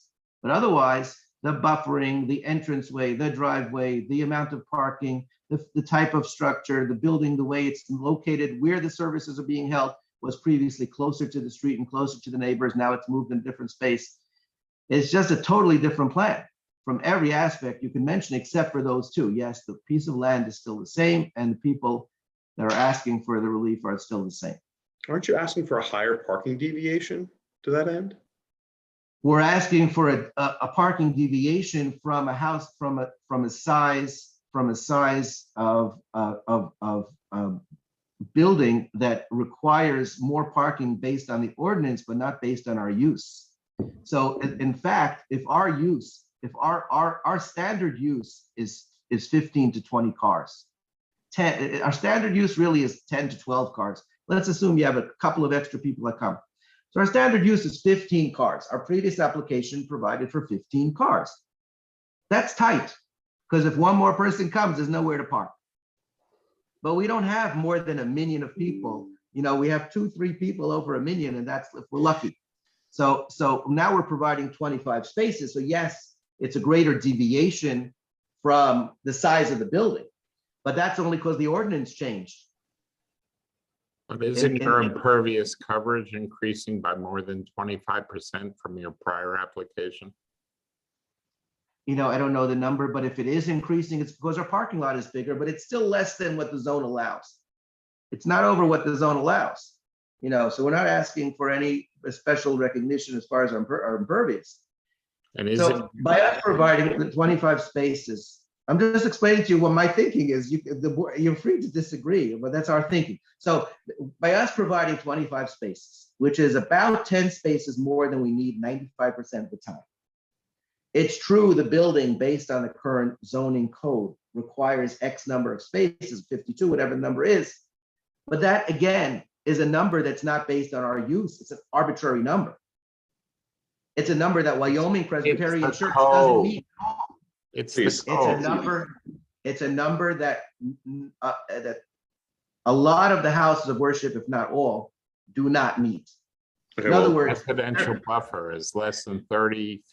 Guys, we're not getting into this, okay? Number one, we're discussing this house of worship. We're not discussing other houses of worship, okay? Our decisions run with the land, remember that. So whether it's your use or subsequent use, we have to look at it as our decisions run with the land, okay? That's true. That's number one. Number two, Mr. Gordon, do you have any other questions? I do not. Moving on. Okay, thank you. Amy, do you have a question? I do really, just for clarification about something, and I don't know, Rabbi, if you're the one who can actually answer this, but I'm going to ask it anyway. I thought that there is a Chabad in Short Hills that's, you know, in a location that used to be a like a daycare or something like that.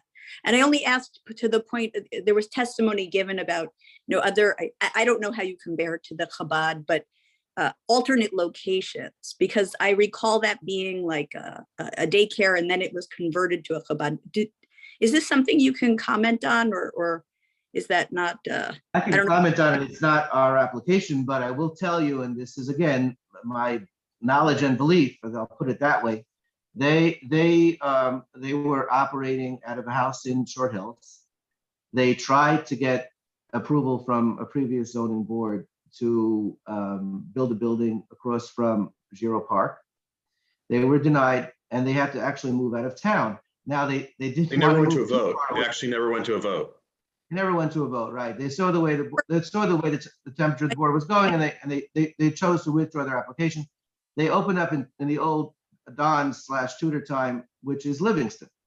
So what they did was they went right over. Yeah. Right, it's Livingston. They went right over the municipal border.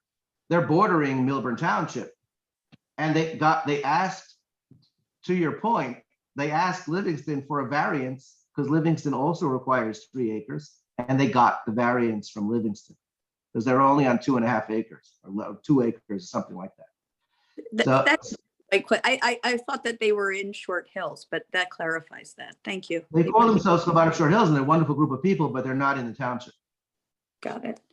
They actually had to leave the township because it's impossible to find a piece of land that meets the zoning requirements currently. So. Thank you. We're going to move on to Yasir Imtiaz as the next set of questions.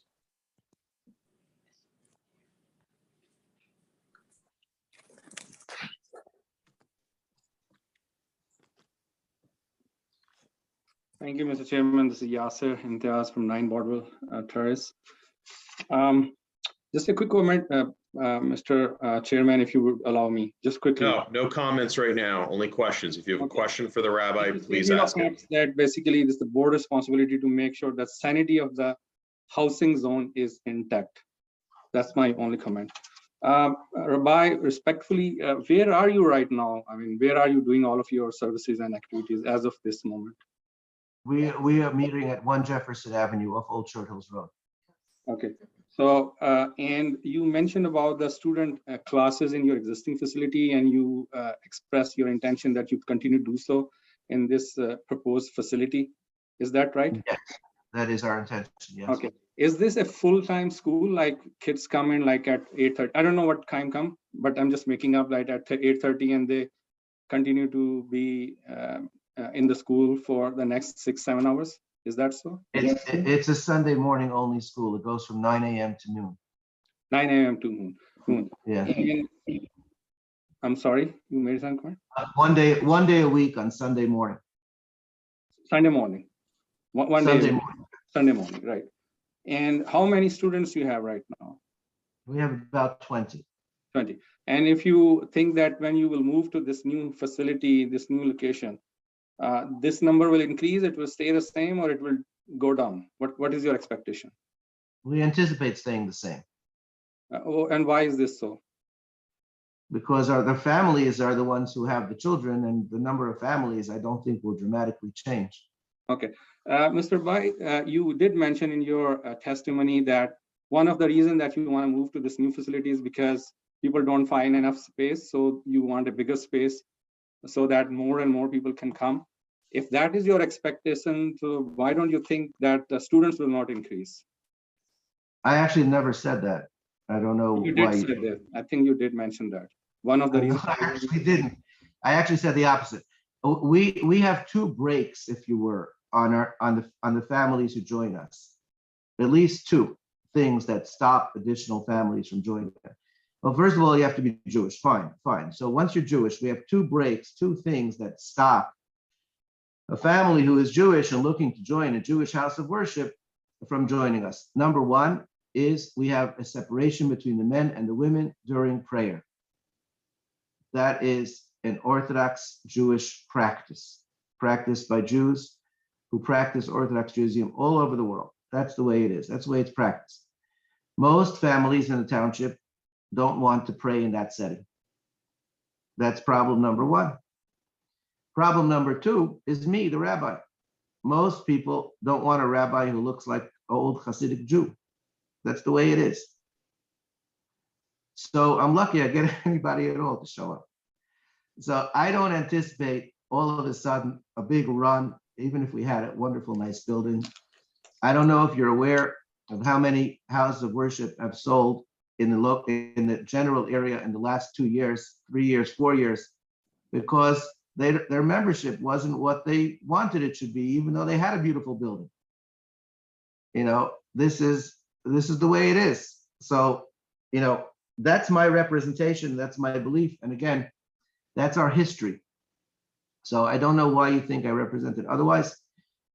I may have said I wish it would be different, but wishing and reality is not the same. Okay.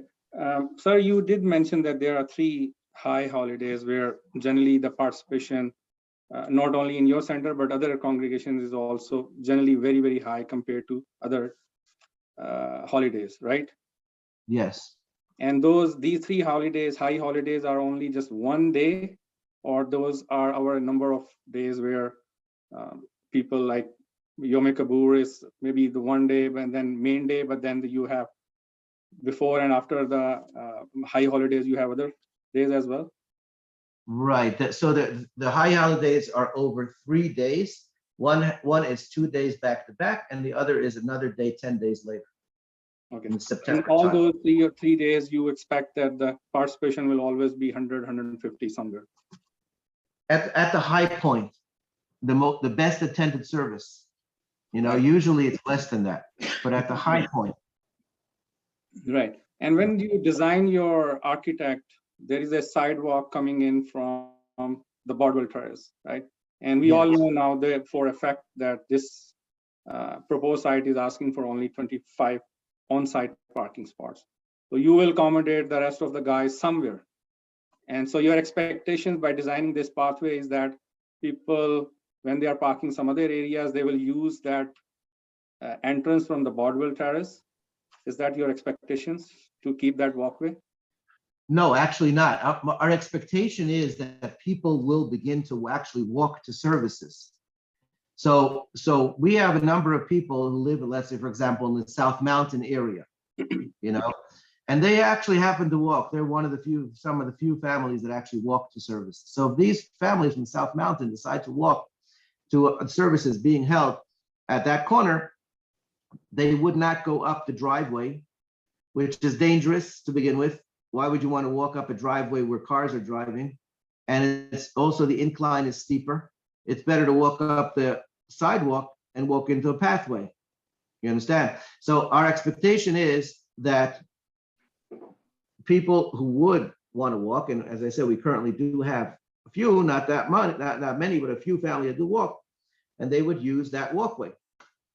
So we're not like, if you imagine a mall where nobody walks from the street into the mall. Everybody parks in the parking lot, they walk from the car into the mall. That's not the way we work. Our expectation and our ask of the people is that they should increase their religious observance and they should start to walk to services, especially on the high holidays when you want to be like more religiously scrupulous, So yeah, that's why we would design a sidewalk, to facilitate people who actually want to make that move from driving to walking. So which means that basically the traffic from the Bardwell Terrace, which is a residential area, will increase, especially on these high holidays and other holidays, which are not high holidays. You mentioned there are 5 or 6 other holidays as well. On those days, the traffic from the foot traffic from the Bardwell Terrace will increase, definitely. I hope you're not bothered by foot traffic. No, I'm not saying that, but my comment is that the traffic will increase, foot traffic will increase, definitely. Some of the people will also try to park there, which I, as a resident, I have observed over the year or so we have been here. When the people don't find parking anywhere and they are in emergency rush, they just park on the Bardwell and just, without looking left and right, they just start running wherever they want to go. It happens during holidays and Chairman, I'm not sure what you're saying. In other words, you haven't lived there when we held services back in 2005, right? You don't really know how we actually did hold services at that location from 1995 to 2005, but you're not aware of how the neighborhood was at that point, I imagine. Yeah, most of the people are still here, Mr. Bai. You should have attended our yesterday's block party. You would meet most of the residents who are still living here. I'm happy to answer. Mr. Lama is one of our old friends. I'm happy to answer their questions, if they actually know. But what you're describing just isn't the way we operate. Mr. MTS, do you have any further questions for Rabbi Bogomilsky? Yeah, just one last question. If you are not expecting your congregation to grow after moving to this place, if you are not expecting your number of students will grow, then why you want to move here? Why don't you just stay at 1 Jefferson and continue whatever you're doing? You're asking why should we have, why should, why are we? Let me ask my question again, rephrase a little bit. Yes. If you are saying that at this new proposed facility, the number of worshipers or the number of students will not increase, you are not expecting any increase in the number of people visiting or the number of students increasing from 20 to whatever. So why don't you just stay at where you are right now? Because that facility seems to be serving your purpose well enough. Why you want to move there? I understand what you're saying now. We don't actually have a facility. We're meeting now in our private home. That's We what I'm don't saying. have it. Why don't you just continue there and just why you want to move here? Look, for argument's sake, just for argument's sake, if we decided, because that's still our house. We lived there, as I told you, from 1992, 437 Millburn Ave. If I moved back to 437 Millburn Ave and I held services exactly the way I'm describing, would that bother you? I think you are stopped from doing that. I'm not 100% sure. Township can better comment on that, the board. But I think if I remember correctly, you are stopped from doing that. So you're saying it probably would bother you. No, Rabbi, you can't ask questions of the people who are asking you questions, please. No, I get it. But the point I'm making, Mr. Imtiaz, is that we don't have a facility. Yeah, Mr. Bai, please, I did not say this. I just asked you a simple question. If you think that all of your needs are being served from your existing place, then why you are moving to this proposed site? Our needs are not being met at our existing place. In other words, you are short of the. Mr. Imtiaz, you have to let the rabbi finish his answer. Sure, sir. We do not have an existing place. And for that reason, our needs are not being met. And just as you would not probably like us to all of a sudden open up shop in a house next door to you, you have to have a zoned house of worship in order to be able to comfortably gather. That's reality. Neighbors are not always as understanding as maybe they could be. If you don't have a zoned house of worship, there are certain things that you're missing, admittedly. You're missing the buffering, you're missing the proper parking, you're missing all the things that we're trying to create. And that's the short answer to the difficult question. Why are we going through so much hassle? Because we need, as a community, we need a place to gather that is both comfortable and able for us, and also the least obtrusive possible on the neighborhood. Yeah, there was a place, just one last question actually. Wells Fargo Bank, where it was on the corner, I don't know what the corner street it is, but it's on the Millburn Avenue, where just across the police station, Millburn Police Station. I think that was probably the perfect spot for you. I don't know if you missed that. But anyway, I don't have any further question at this moment, Mr. Chairman. Thank you. Next up, we have Sergey K.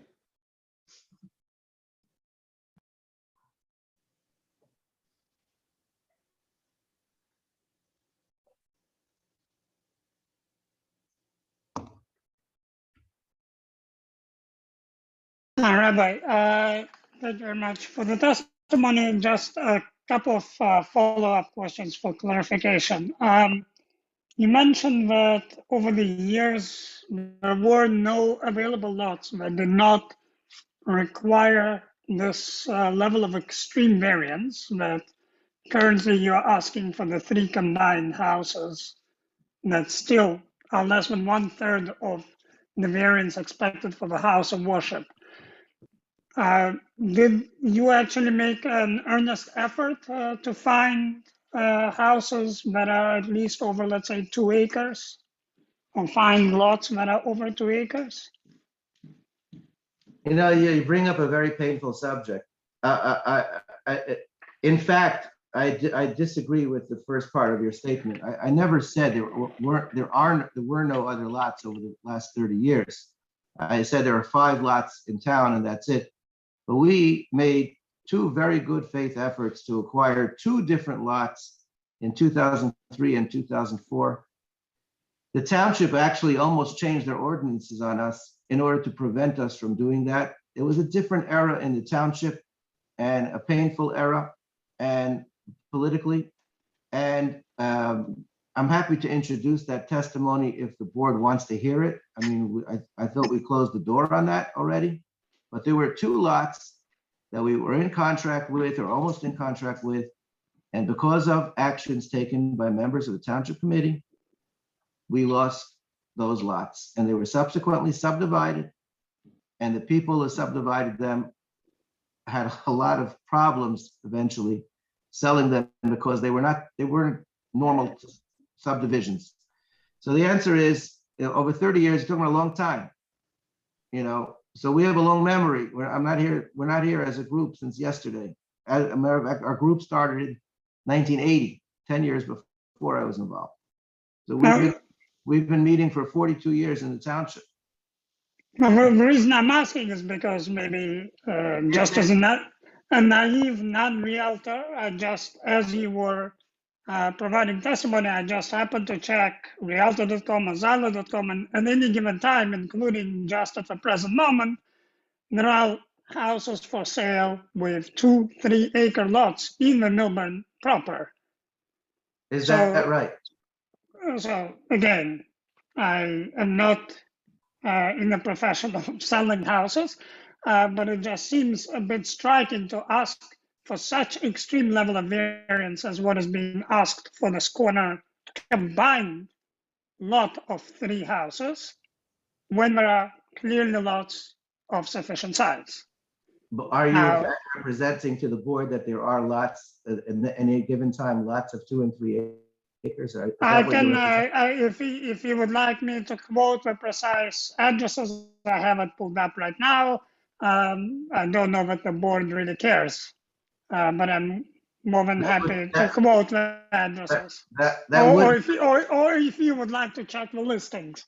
That would in fact be nice. And keep in mind also that the ordinance requires that the house of worship at 3 acres be on a primary, secondary, or collector street and have 200 feet of frontage. So, well, but I mean, again, this right now, you're not. This is not the time and place for this conversation, but if you're aware, I would love to hear it. Okay, anything else, question-wise? Yes, so you present that if you need extra parking, you would park actually across the street, for example, or your congregation would be able to park across the street at the high school. As somebody that exits the street daily in the morning and comes back in the evening, are you aware that even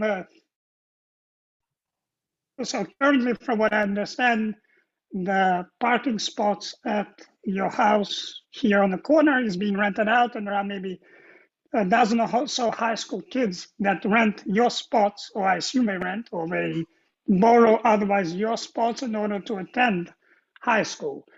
Are you aware that during some of the hours, for example, of your morning services on Monday and Thursday would be exactly the time when actually, if anything, there is traffic going the other way. There are kids exiting your current location in order to cross Millburn Avenue in a very unsafe manner, I might add, in order to attend high school. And already is very high traffic, and it is certainly not possible that there would be any parking available during the weekdays at the minimum here. During the weekends, again, not on high holidays when I assume there are no sports games, but again, during the weekends, those lots are also full. I'm just not sure what your question is. So are you aware that there is, you present that high school would be one alternative parking for you, but during at least many of the services that you described, not only the high school is not available, already the street around are full of cars. So if anything, the opposite might be happening. Right.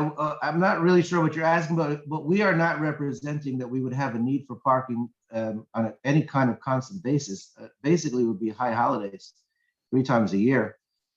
That our 25 lot proposed parking lot would be insufficient. I mean, we're not talking about Mondays and Thursdays on a regular basis. We're not talking about a regular Saturday. So, I don't think that would be an issue. I don't think we'd be trying to park in the parking lot in the high school on a regular basis at all. All right. Okay. Thank you. Thank you. Any other questions from the audience?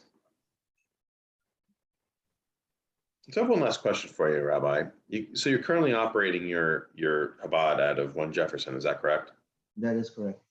So in the event that this is approved, would you continue to operate out of there, or would you move all operations to 307 Millburn Avenue? We would be delighted to move as fast as possible. I mean, that really is the point, you know, of our application. Right. So, Mr. Levine, where would you like to go from here at 10:24 p.m.? Well, Eileen, if you can check, I did get a text from Mike Lanzafama, and he was just checking in on the hearing and was kind enough to make himself available. And there were a couple of clarifications that were sought with respect to the emergency access on Bodwell. If he's still there, I think he's just showing up as a cell phone number as opposed to his name. He had indicated he would be willing to hop on and provide that clarification. Do you know that cell phone number? I do have a number here. It's an 848, but is that it? I think it's 8. I think that is. Okay. Let me check my. Yeah, he just raised contact. his hand. He just raised Okay. his hand. Okay. Okay.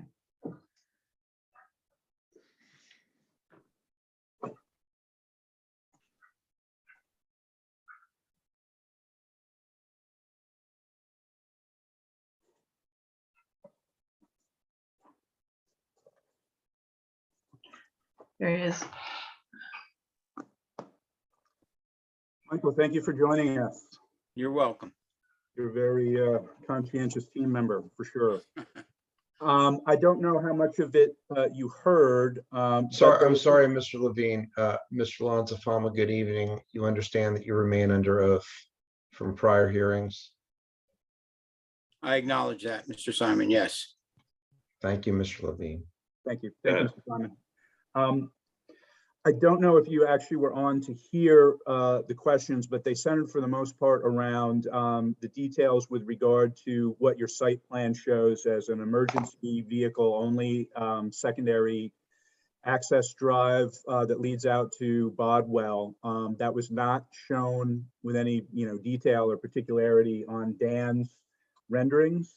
And they were just wanting to know he was under the impression that there was a depressed curb cut that was proposed for it. We needed clarification on the width of that curb cut and also a better description of what the grassed pavers are. Dan was under the impression that might be kind of like a mesh type material.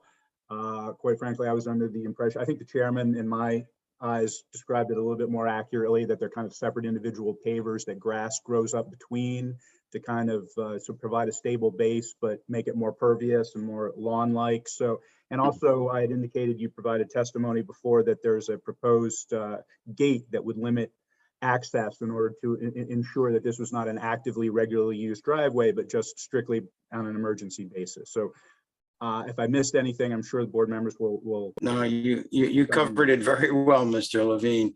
I believe in my last testimony, the last time we were before the board, I had provided 2 exhibits, a rendered site plan and a rendered landscape plan. Again, because you could probably see it the best here. The emergency access, Bodwell is on the right side, Millburn Avenue at the base. And the area, the emergency access is this somewhat darker green strip of land that was provided for the very purpose of, in case there was a blockage at the main driveway, police, fire, ambulance could make access into the site via Bodwell Terrace. That's the only reason it was placed there. And the chairman was correct in his description. It's called grass pave. It's a grid system that's placed in the soil. Topsoil is filled in the area and it is seeded. So it just looks like a lawn panel if you're walking by. Adjoining that emergency access, we put in a concrete sidewalk. And I believe I heard, I think the rabbi described it correctly. People walking, congregates walking to the facility would not walk up the driveway, but instead, as they approached the property from either the east or the west. They would walk north up Bodwell Terrace, over the access walkway and into the main entrance to the facility. There's And also- Michael, isn't it the case that both the engineer's review memo and the planner's review memo recommended as a condition of approval that the existing sidewalk along Bodwell be replaced and repaired with new sidewalk? Yes, and we plan on doing that.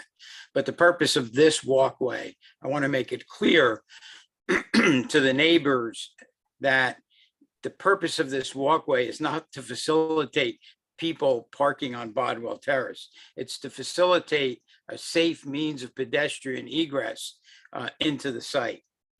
Because you don't want them walking up the main driveway. It is very steep.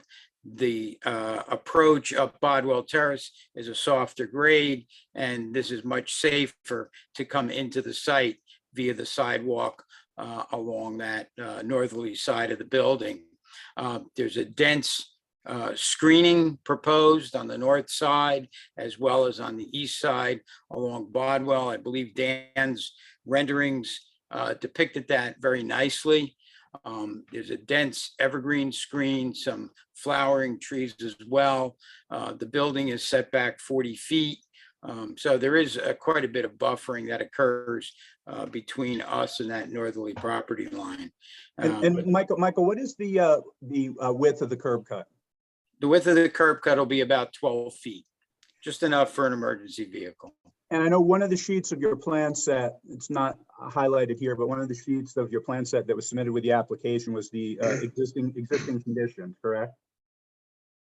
There was an existing curb cut in that location prior. And currently, and for the last several, that's actually an active full use driveway from the subject property and the parking in the rear out to Bodwell Terrace, correct? That's correct. So at the end of the day, if this were approved with this design and configuration, there would actually be much less frequent and much less heavy volume. It's really virtually No none. volume. There would be no vehicular volume onto Bodwell Terrace. It would only be pedestrian traffic. And the grass paver design solution that you described earlier was, I believe that was specifically endorsed in the board engineer's review memo. Is that correct? I believe so. Just a couple of other clarifications while we have you handy and you're kind enough to rejoin us to complete our record here. The size of the accessible parking space on site, the original plan showed that as 19 feet long, whereas the ordinance requires 20 feet. Is that something that could be modified to eliminate that design waiver? We don't need a design waiver for that. The way the space is allocated, you have the ability to overhang the curb and the sidewalk in front of it to allow for the full 20-foot depth. This is a standard configuration used constantly. The 9 by 19 is the Millburn standard parking stall. ADA requires 8 by 20, but with the ability to overhang, you meet, and actually we exceed that 20-foot minimum because vehicles typically overhang about 18 inches. So that does not require any type of waiver or variance. Can I jump in one real quick second here? Mm-hmm. Just a quick question. With that access driveway, now that's being requested by the township for emergency vehicle access? I don't know if that was requested by the township. It's something we thought was important to have. Okay, because I can't see them putting a piece of fire apparatus there with the building on fire. I mean, so close to the building. So I'm just actually trying to figure out what it's not just for fire, it's for police, ambulance as well. Fire could access into the parking area.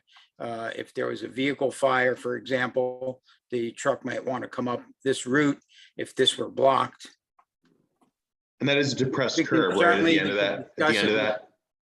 I'm sorry, say that again. I said that is a depressed curb at the end of that grass pave? Yes. Okay. No, on the other end. Here, yes. Yeah, okay. Depressed. Sorry, Mr. Levine, you No, continue that's on. all right. And Mr. Chairman, you're correct. In fact, the board's consulting engineer in her review memo said that she did reach out to the fire chief, and he had indicated that as a practical matter in terms of fighting a fire on site, that their apparatus would be set up in either Bodwell or Millburn. Right. Okay. You just highlighted, Michael, the other and kind of the western end of this emergency access, where you talked about a depressed curb. Is that also where the restricting access gate's located? Yeah, there's a post and chain barrier actually on both ends of that emergency access route. One down towards Bodwell and one at the western end of it. So how does that work? Are they designed so that they will, like, collapse if they get pressed on by a vehicle, or do the first responders have to be provided access by like a Knox box or something? How does that work? It varies. We'll coordinate that with police and fire. Some are breakaway chains.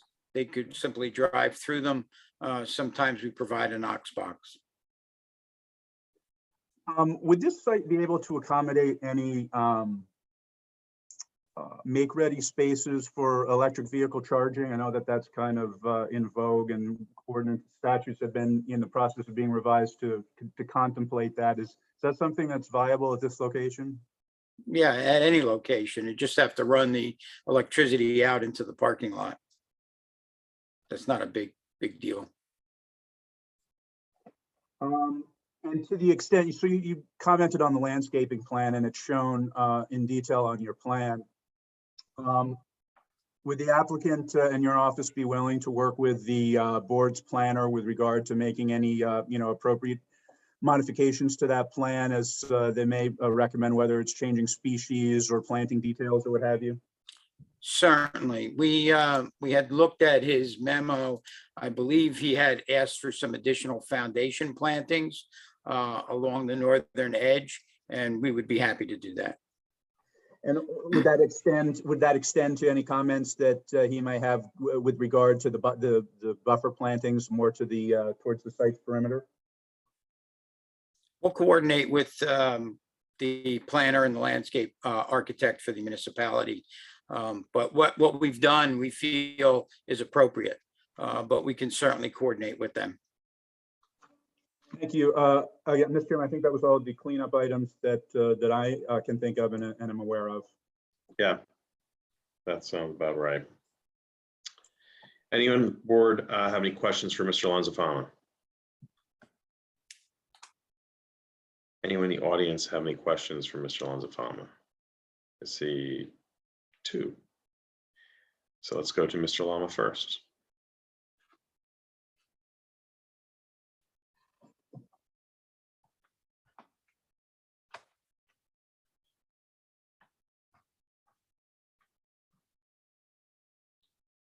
Hi, Mr. Lazafamo. Just one question. You had mentioned in your testimony that all things being equal, there will be a reduction of traffic on Bodwell Terrace. That's correct. Where is that traffic being redirected to? Millburn Avenue. Could you tell me what property is across the street from that driveway? I believe there's the high school as well as some residential properties in that area. The the driveway for the Board of Ed and the high school is located almost directly opposite the proposed driveway. Excuse me. And then there's 4 single-family homes. I believe yours is one of them. It is. In fact, the driveway is directly across from my home, not the high school. The high school is several. I'm looking at an aerial right now, and I could see a driveway. Yeah, you can look at the high school, and the high school is by the crosswalk, by the apartments next to Chanticleer. You're referring to the education center. Yes, this driveway is the one I was referring to. Right. And This driveway also accesses the parking lot for the high school. Right, but it's the education center. The high school is all the way on the left. Semantics. It's not semantics. It's my house across the street from that increased driveway. That's all I had to ask. Thank you. Anything else, Mr. Lama? No, thank you. Okay. You can, yes, thank you. Next up, we have Jack Gordon. Ethics.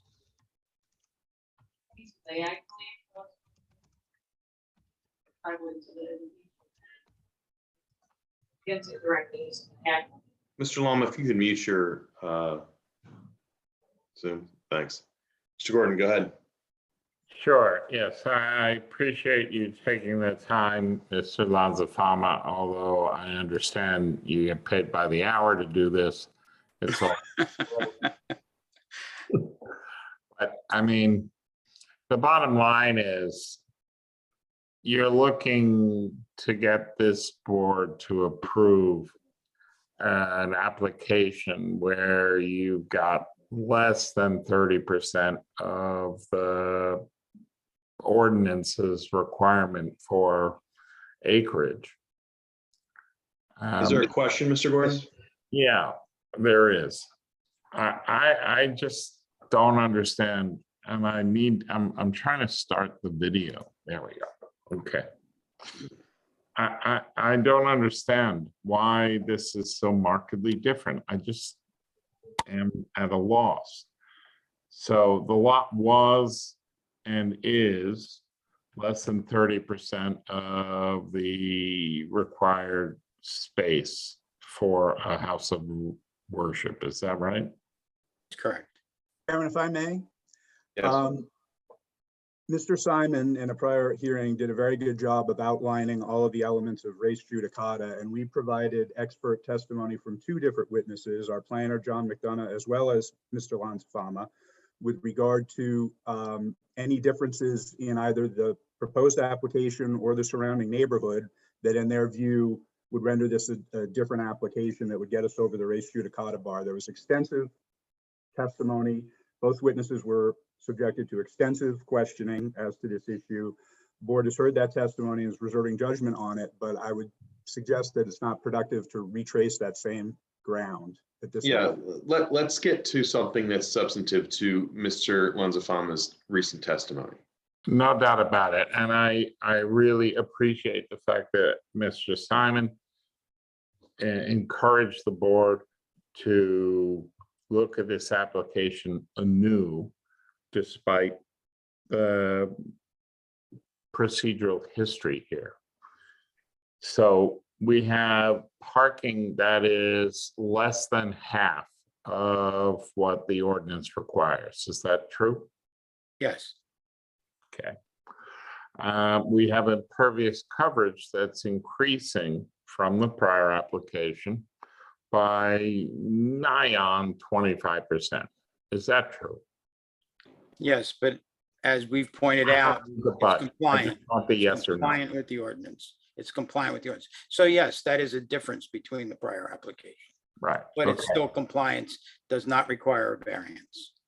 All right, and the admitted intent of this walkway that we're talking about from Bodwell Terrace is that cars are going to park on Bodwell Terrace. Isn't that true? No, I can't say that for Fine, sure. fine. The no is fine. Okay. And the residential buffer is less than 33% of what's required. I mean, you've had the neighbor at 9 come on 5 times tonight to talk about his concerns about having a house of public worship in his bedroom, basically. So what's your question? The question is, true or false? Are you having a residential buffer in this proposal that represents less than 33% of what is required? No, we have a required setback of 40 feet, which is prescribed by the conditional use. We're compliant with that. We have a substantial buffer proposed along that northerly boundary line, which adequately screens out the neighbor and provides for the proper buffering in that area. Let's Mike, talk could you just about call, could you lighting. just call up the proposed buffering there, Michael, just to aid in your answer to Mr. Gordon's question so we can see the Sure. what you're talking about?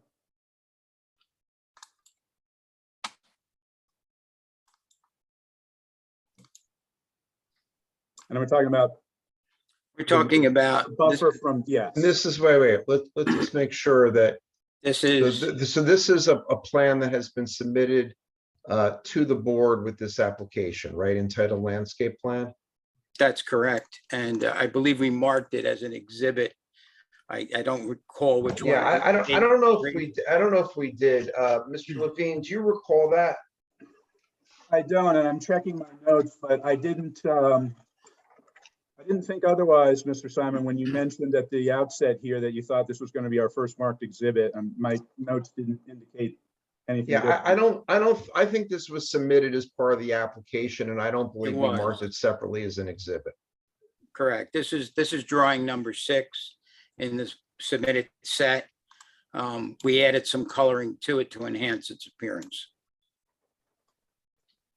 And as you can see, this closest corner of the building to 9 Bodwell, which is the adjoining house, is 40 feet, which is the minimum required by the standard.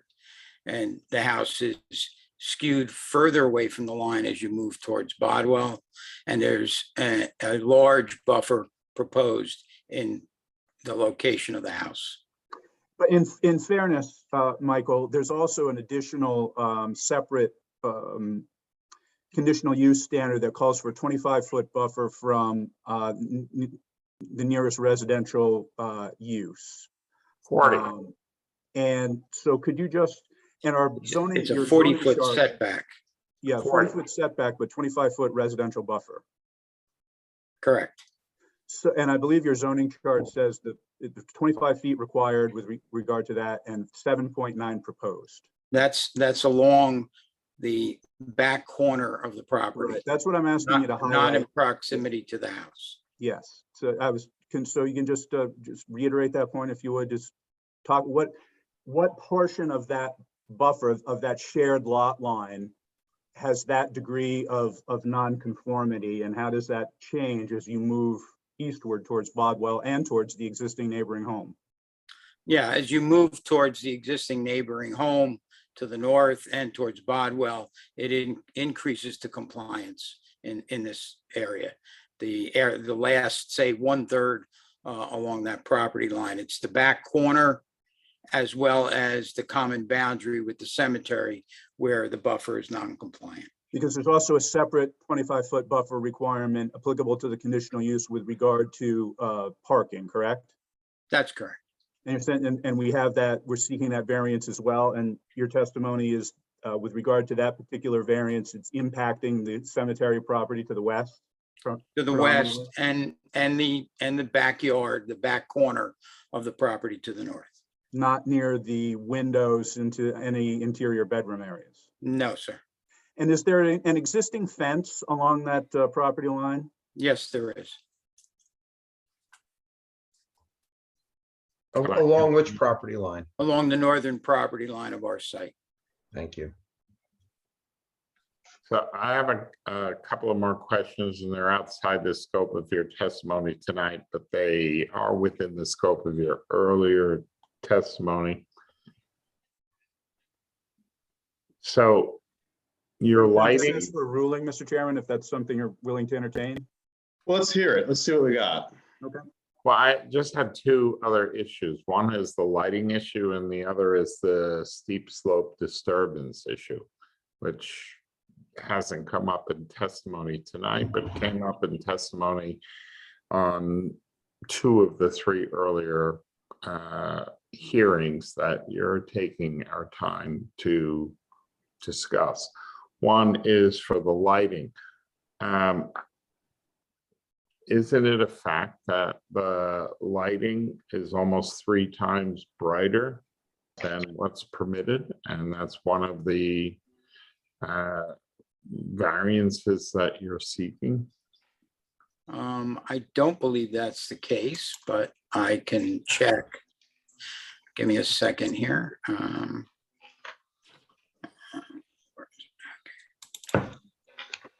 don't see that on attachment A.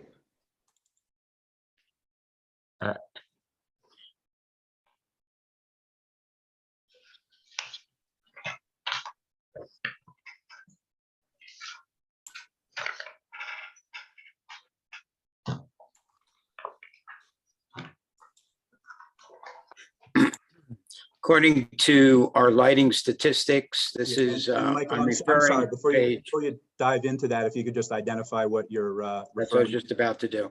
I'm sorry. It's sheet number 7 in our plan set entitled Lighting Plan, dated January 27th, 2020, prepared under my signature. Excuse me. The minimum lighting level is 0.5 foot candles. The maximum is 2.6 foot candles with a maintained average of 1.3. So this provides adequate lighting without any spillage. You can see from the lighting plan, these numerical values and the tick marks represent foot candle levels. Very aware of how this works. You're asking me a question. I'm trying to explain to you what we have. And it shows you that there is zero spillage off to the adjoining properties. There's a little bit of light spillage of 0.1 foot candles onto this back corner of the cemetery. I believe that's the only non-compliant element of the lighting plan. But you are looking for a variance for your lighting. It's a design waiver. Yeah. Yes, and you are proposing 16-foot high lights, are you not? Which are compliant with the ordinance. The lights are 16-foot mounting height. And can you tell the board what it means when you're looking for a variance for steep slope disturbance? The board is very familiar with that variance. Okay, great. And why are we looking for a 6-to-1 variance on steep slope disturbance? Go back to the grading plan. This is the grading plan. This is sheet 5 in the plan set. Up a little bit. And the area of steep slope is the large lawn panels that exist in the front yard. These steep slope areas are not natural slopes. They've occurred over time as a result of the construction of the single family homes that exist on the subject property. The intent of a steep slope ordinance is to control erosion and runoff. And we've done that with the use of a terracing effect, which not only provides for stabilizing the slope, but also provides for opportunity to get landscaping in to help screen the parking facility from Millburn Avenue.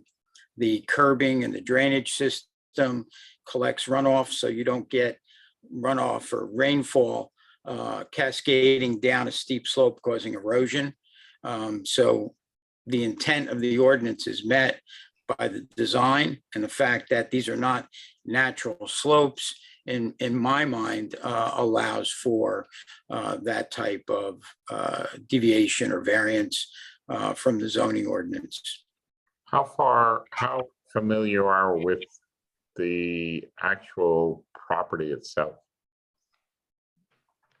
I've been there numerous times. Millburn Ave and gone up Bodwell? Sure.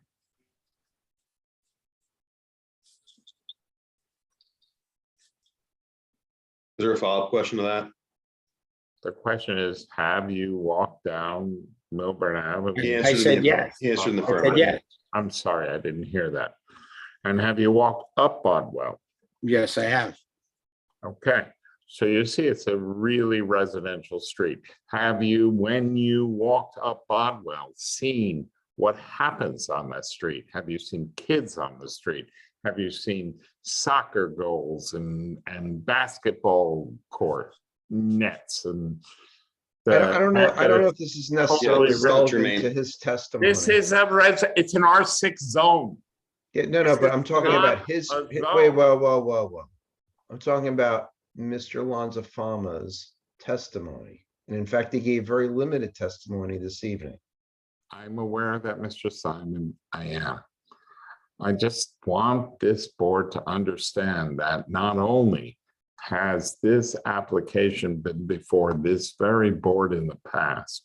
But you're talking about putting a house of worship on a 0.4 acre lot in a truly residential zone. Mr. Gordon, I assure you, this board is very familiar with the situation, and this isn't our first barbecue. So if you have something you'd like to ask Mr. Alonso Fama regarding his testimony, let's get to it. Otherwise, we need to move on. It's almost 11 o'clock. Got it. I hear you. I'm done. Thank you. You can stop sharing your screen, please. Mr. Levine, what else do you have for us this evening? I don't have anything further for you this evening, Mr. Chairman. So here comes the part where we open it up for public comment, okay? Because Well, I'm sorry, Mr. wait, Chairman. wait. I didn't mean to suggest I was done with my presentation. oh, I'm sorry. I'm sorry. You haven't heard. I Super, even because I wouldn't want to go even there knew that. either. Yeah. And that's So, saying okay. something. So then, if that's the case, and you know, we're up to 10:55 now, so we can stop at this point. So I guess the big question is, how much do you need and when can we do it? How much do I need in terms of time? Yeah, I mean, are you looking at a significant number of witnesses you'd like to bring forth? I mean, I'm just getting a general idea of where we're going. Yeah, a minimum of one, possibly two, but a minimum of one. I was thankful that we had the opportunity to get Michael back this evening. I think that should eliminate the need to bring him back. I think Dan is done. You know, the rabbi is done with his direct testimony. He obviously will be available to the extent there are follow-up questions to him, but you haven't heard from John McDonough with regard to his planning testimony in terms of the positive and negative criteria for the relief we're seeking for this application. This testimony thus far has really been limited to the res judicata issue.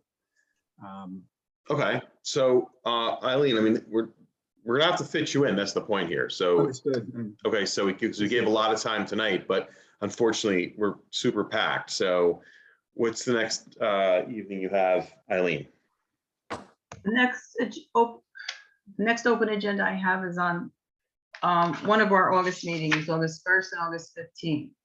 My question being, if you want to put Kai Center on, do you want to, I mean, we basically kept it, no residential applications on tonight so that we could devote most.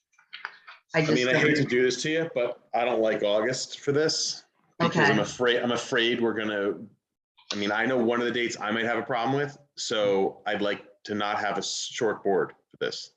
Yes, I appreciate that, Mr. Chairman. I agree. This is the type of matter, particularly the D variance relief. We would like the benefit of a full board, which would go to both, you know, making sure that folks are present, but also folks that have missed a hearing or two during the course of the proceedings have had an opportunity to watch or listen to the tapes and so certify. Yeah, we have two members, I think, that need to now get caught up, so I'd like them to do that. So that would take us into September. Okay. September 19th, that's our only agenda in September. Because of Labor Day. Labor Day, right. Yeah. So September how's that? 19th, and we would need an extension of time. Rabbi, are there any conflicts with any religious observances we should be aware of? Zoning board meeting, so. Mr. Gordon, if you could mute yourself, please. That's okay. All right. There shouldn't be, because when we do our agenda, we're very aware of Rosh Hashanah, Yom Kippur. Yeah, that's good. That's good for us. Yeah. Okay, and the extension of time, will you grant that? Yes, absolutely, Mr. Chairman. I'll follow it up with a letter to Eileen confirming that, yes, through the end of September. Very well, then we will adjourn to that moment.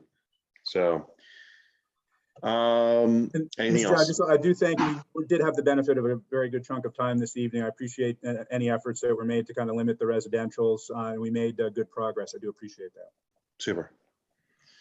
Then with that is Need to announce any it. other, sorry? We need to announce that it's going to be carried. Did we do that? No, so That's what we're gonna do right now. yes.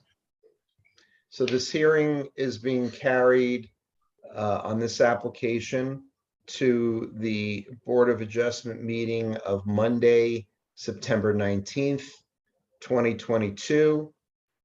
That meeting or hearing will be conducted over this Zoom platform.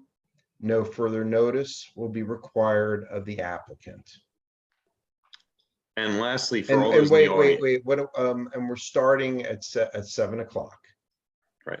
And those people in the audience, if we do get to a point that we do arrive at comments, you'll all give an ample time to speak. So keep that in mind, along with questioning of any further professionals that are brought forth. And with that, is there any other questions or comments from the audience regarding things that are not on the agenda this evening? I see Mr. Imtiaz's hand up, but I'm not sure if that's from something previous. You want me to bring him over? Yeah, we can.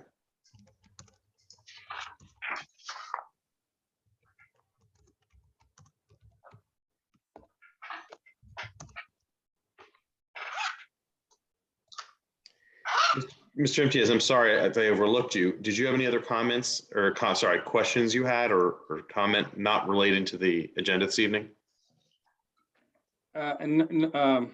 Comment, yes, I've actually had some questions from Mr. I'm sorry, I forgot. But anyway, I can ask those questions in the following hearing. That's fine. My only comment is. We're not actually doing comments. We're not doing comments regarding this case. It's Okay. if anything else other than this case. No. Okay.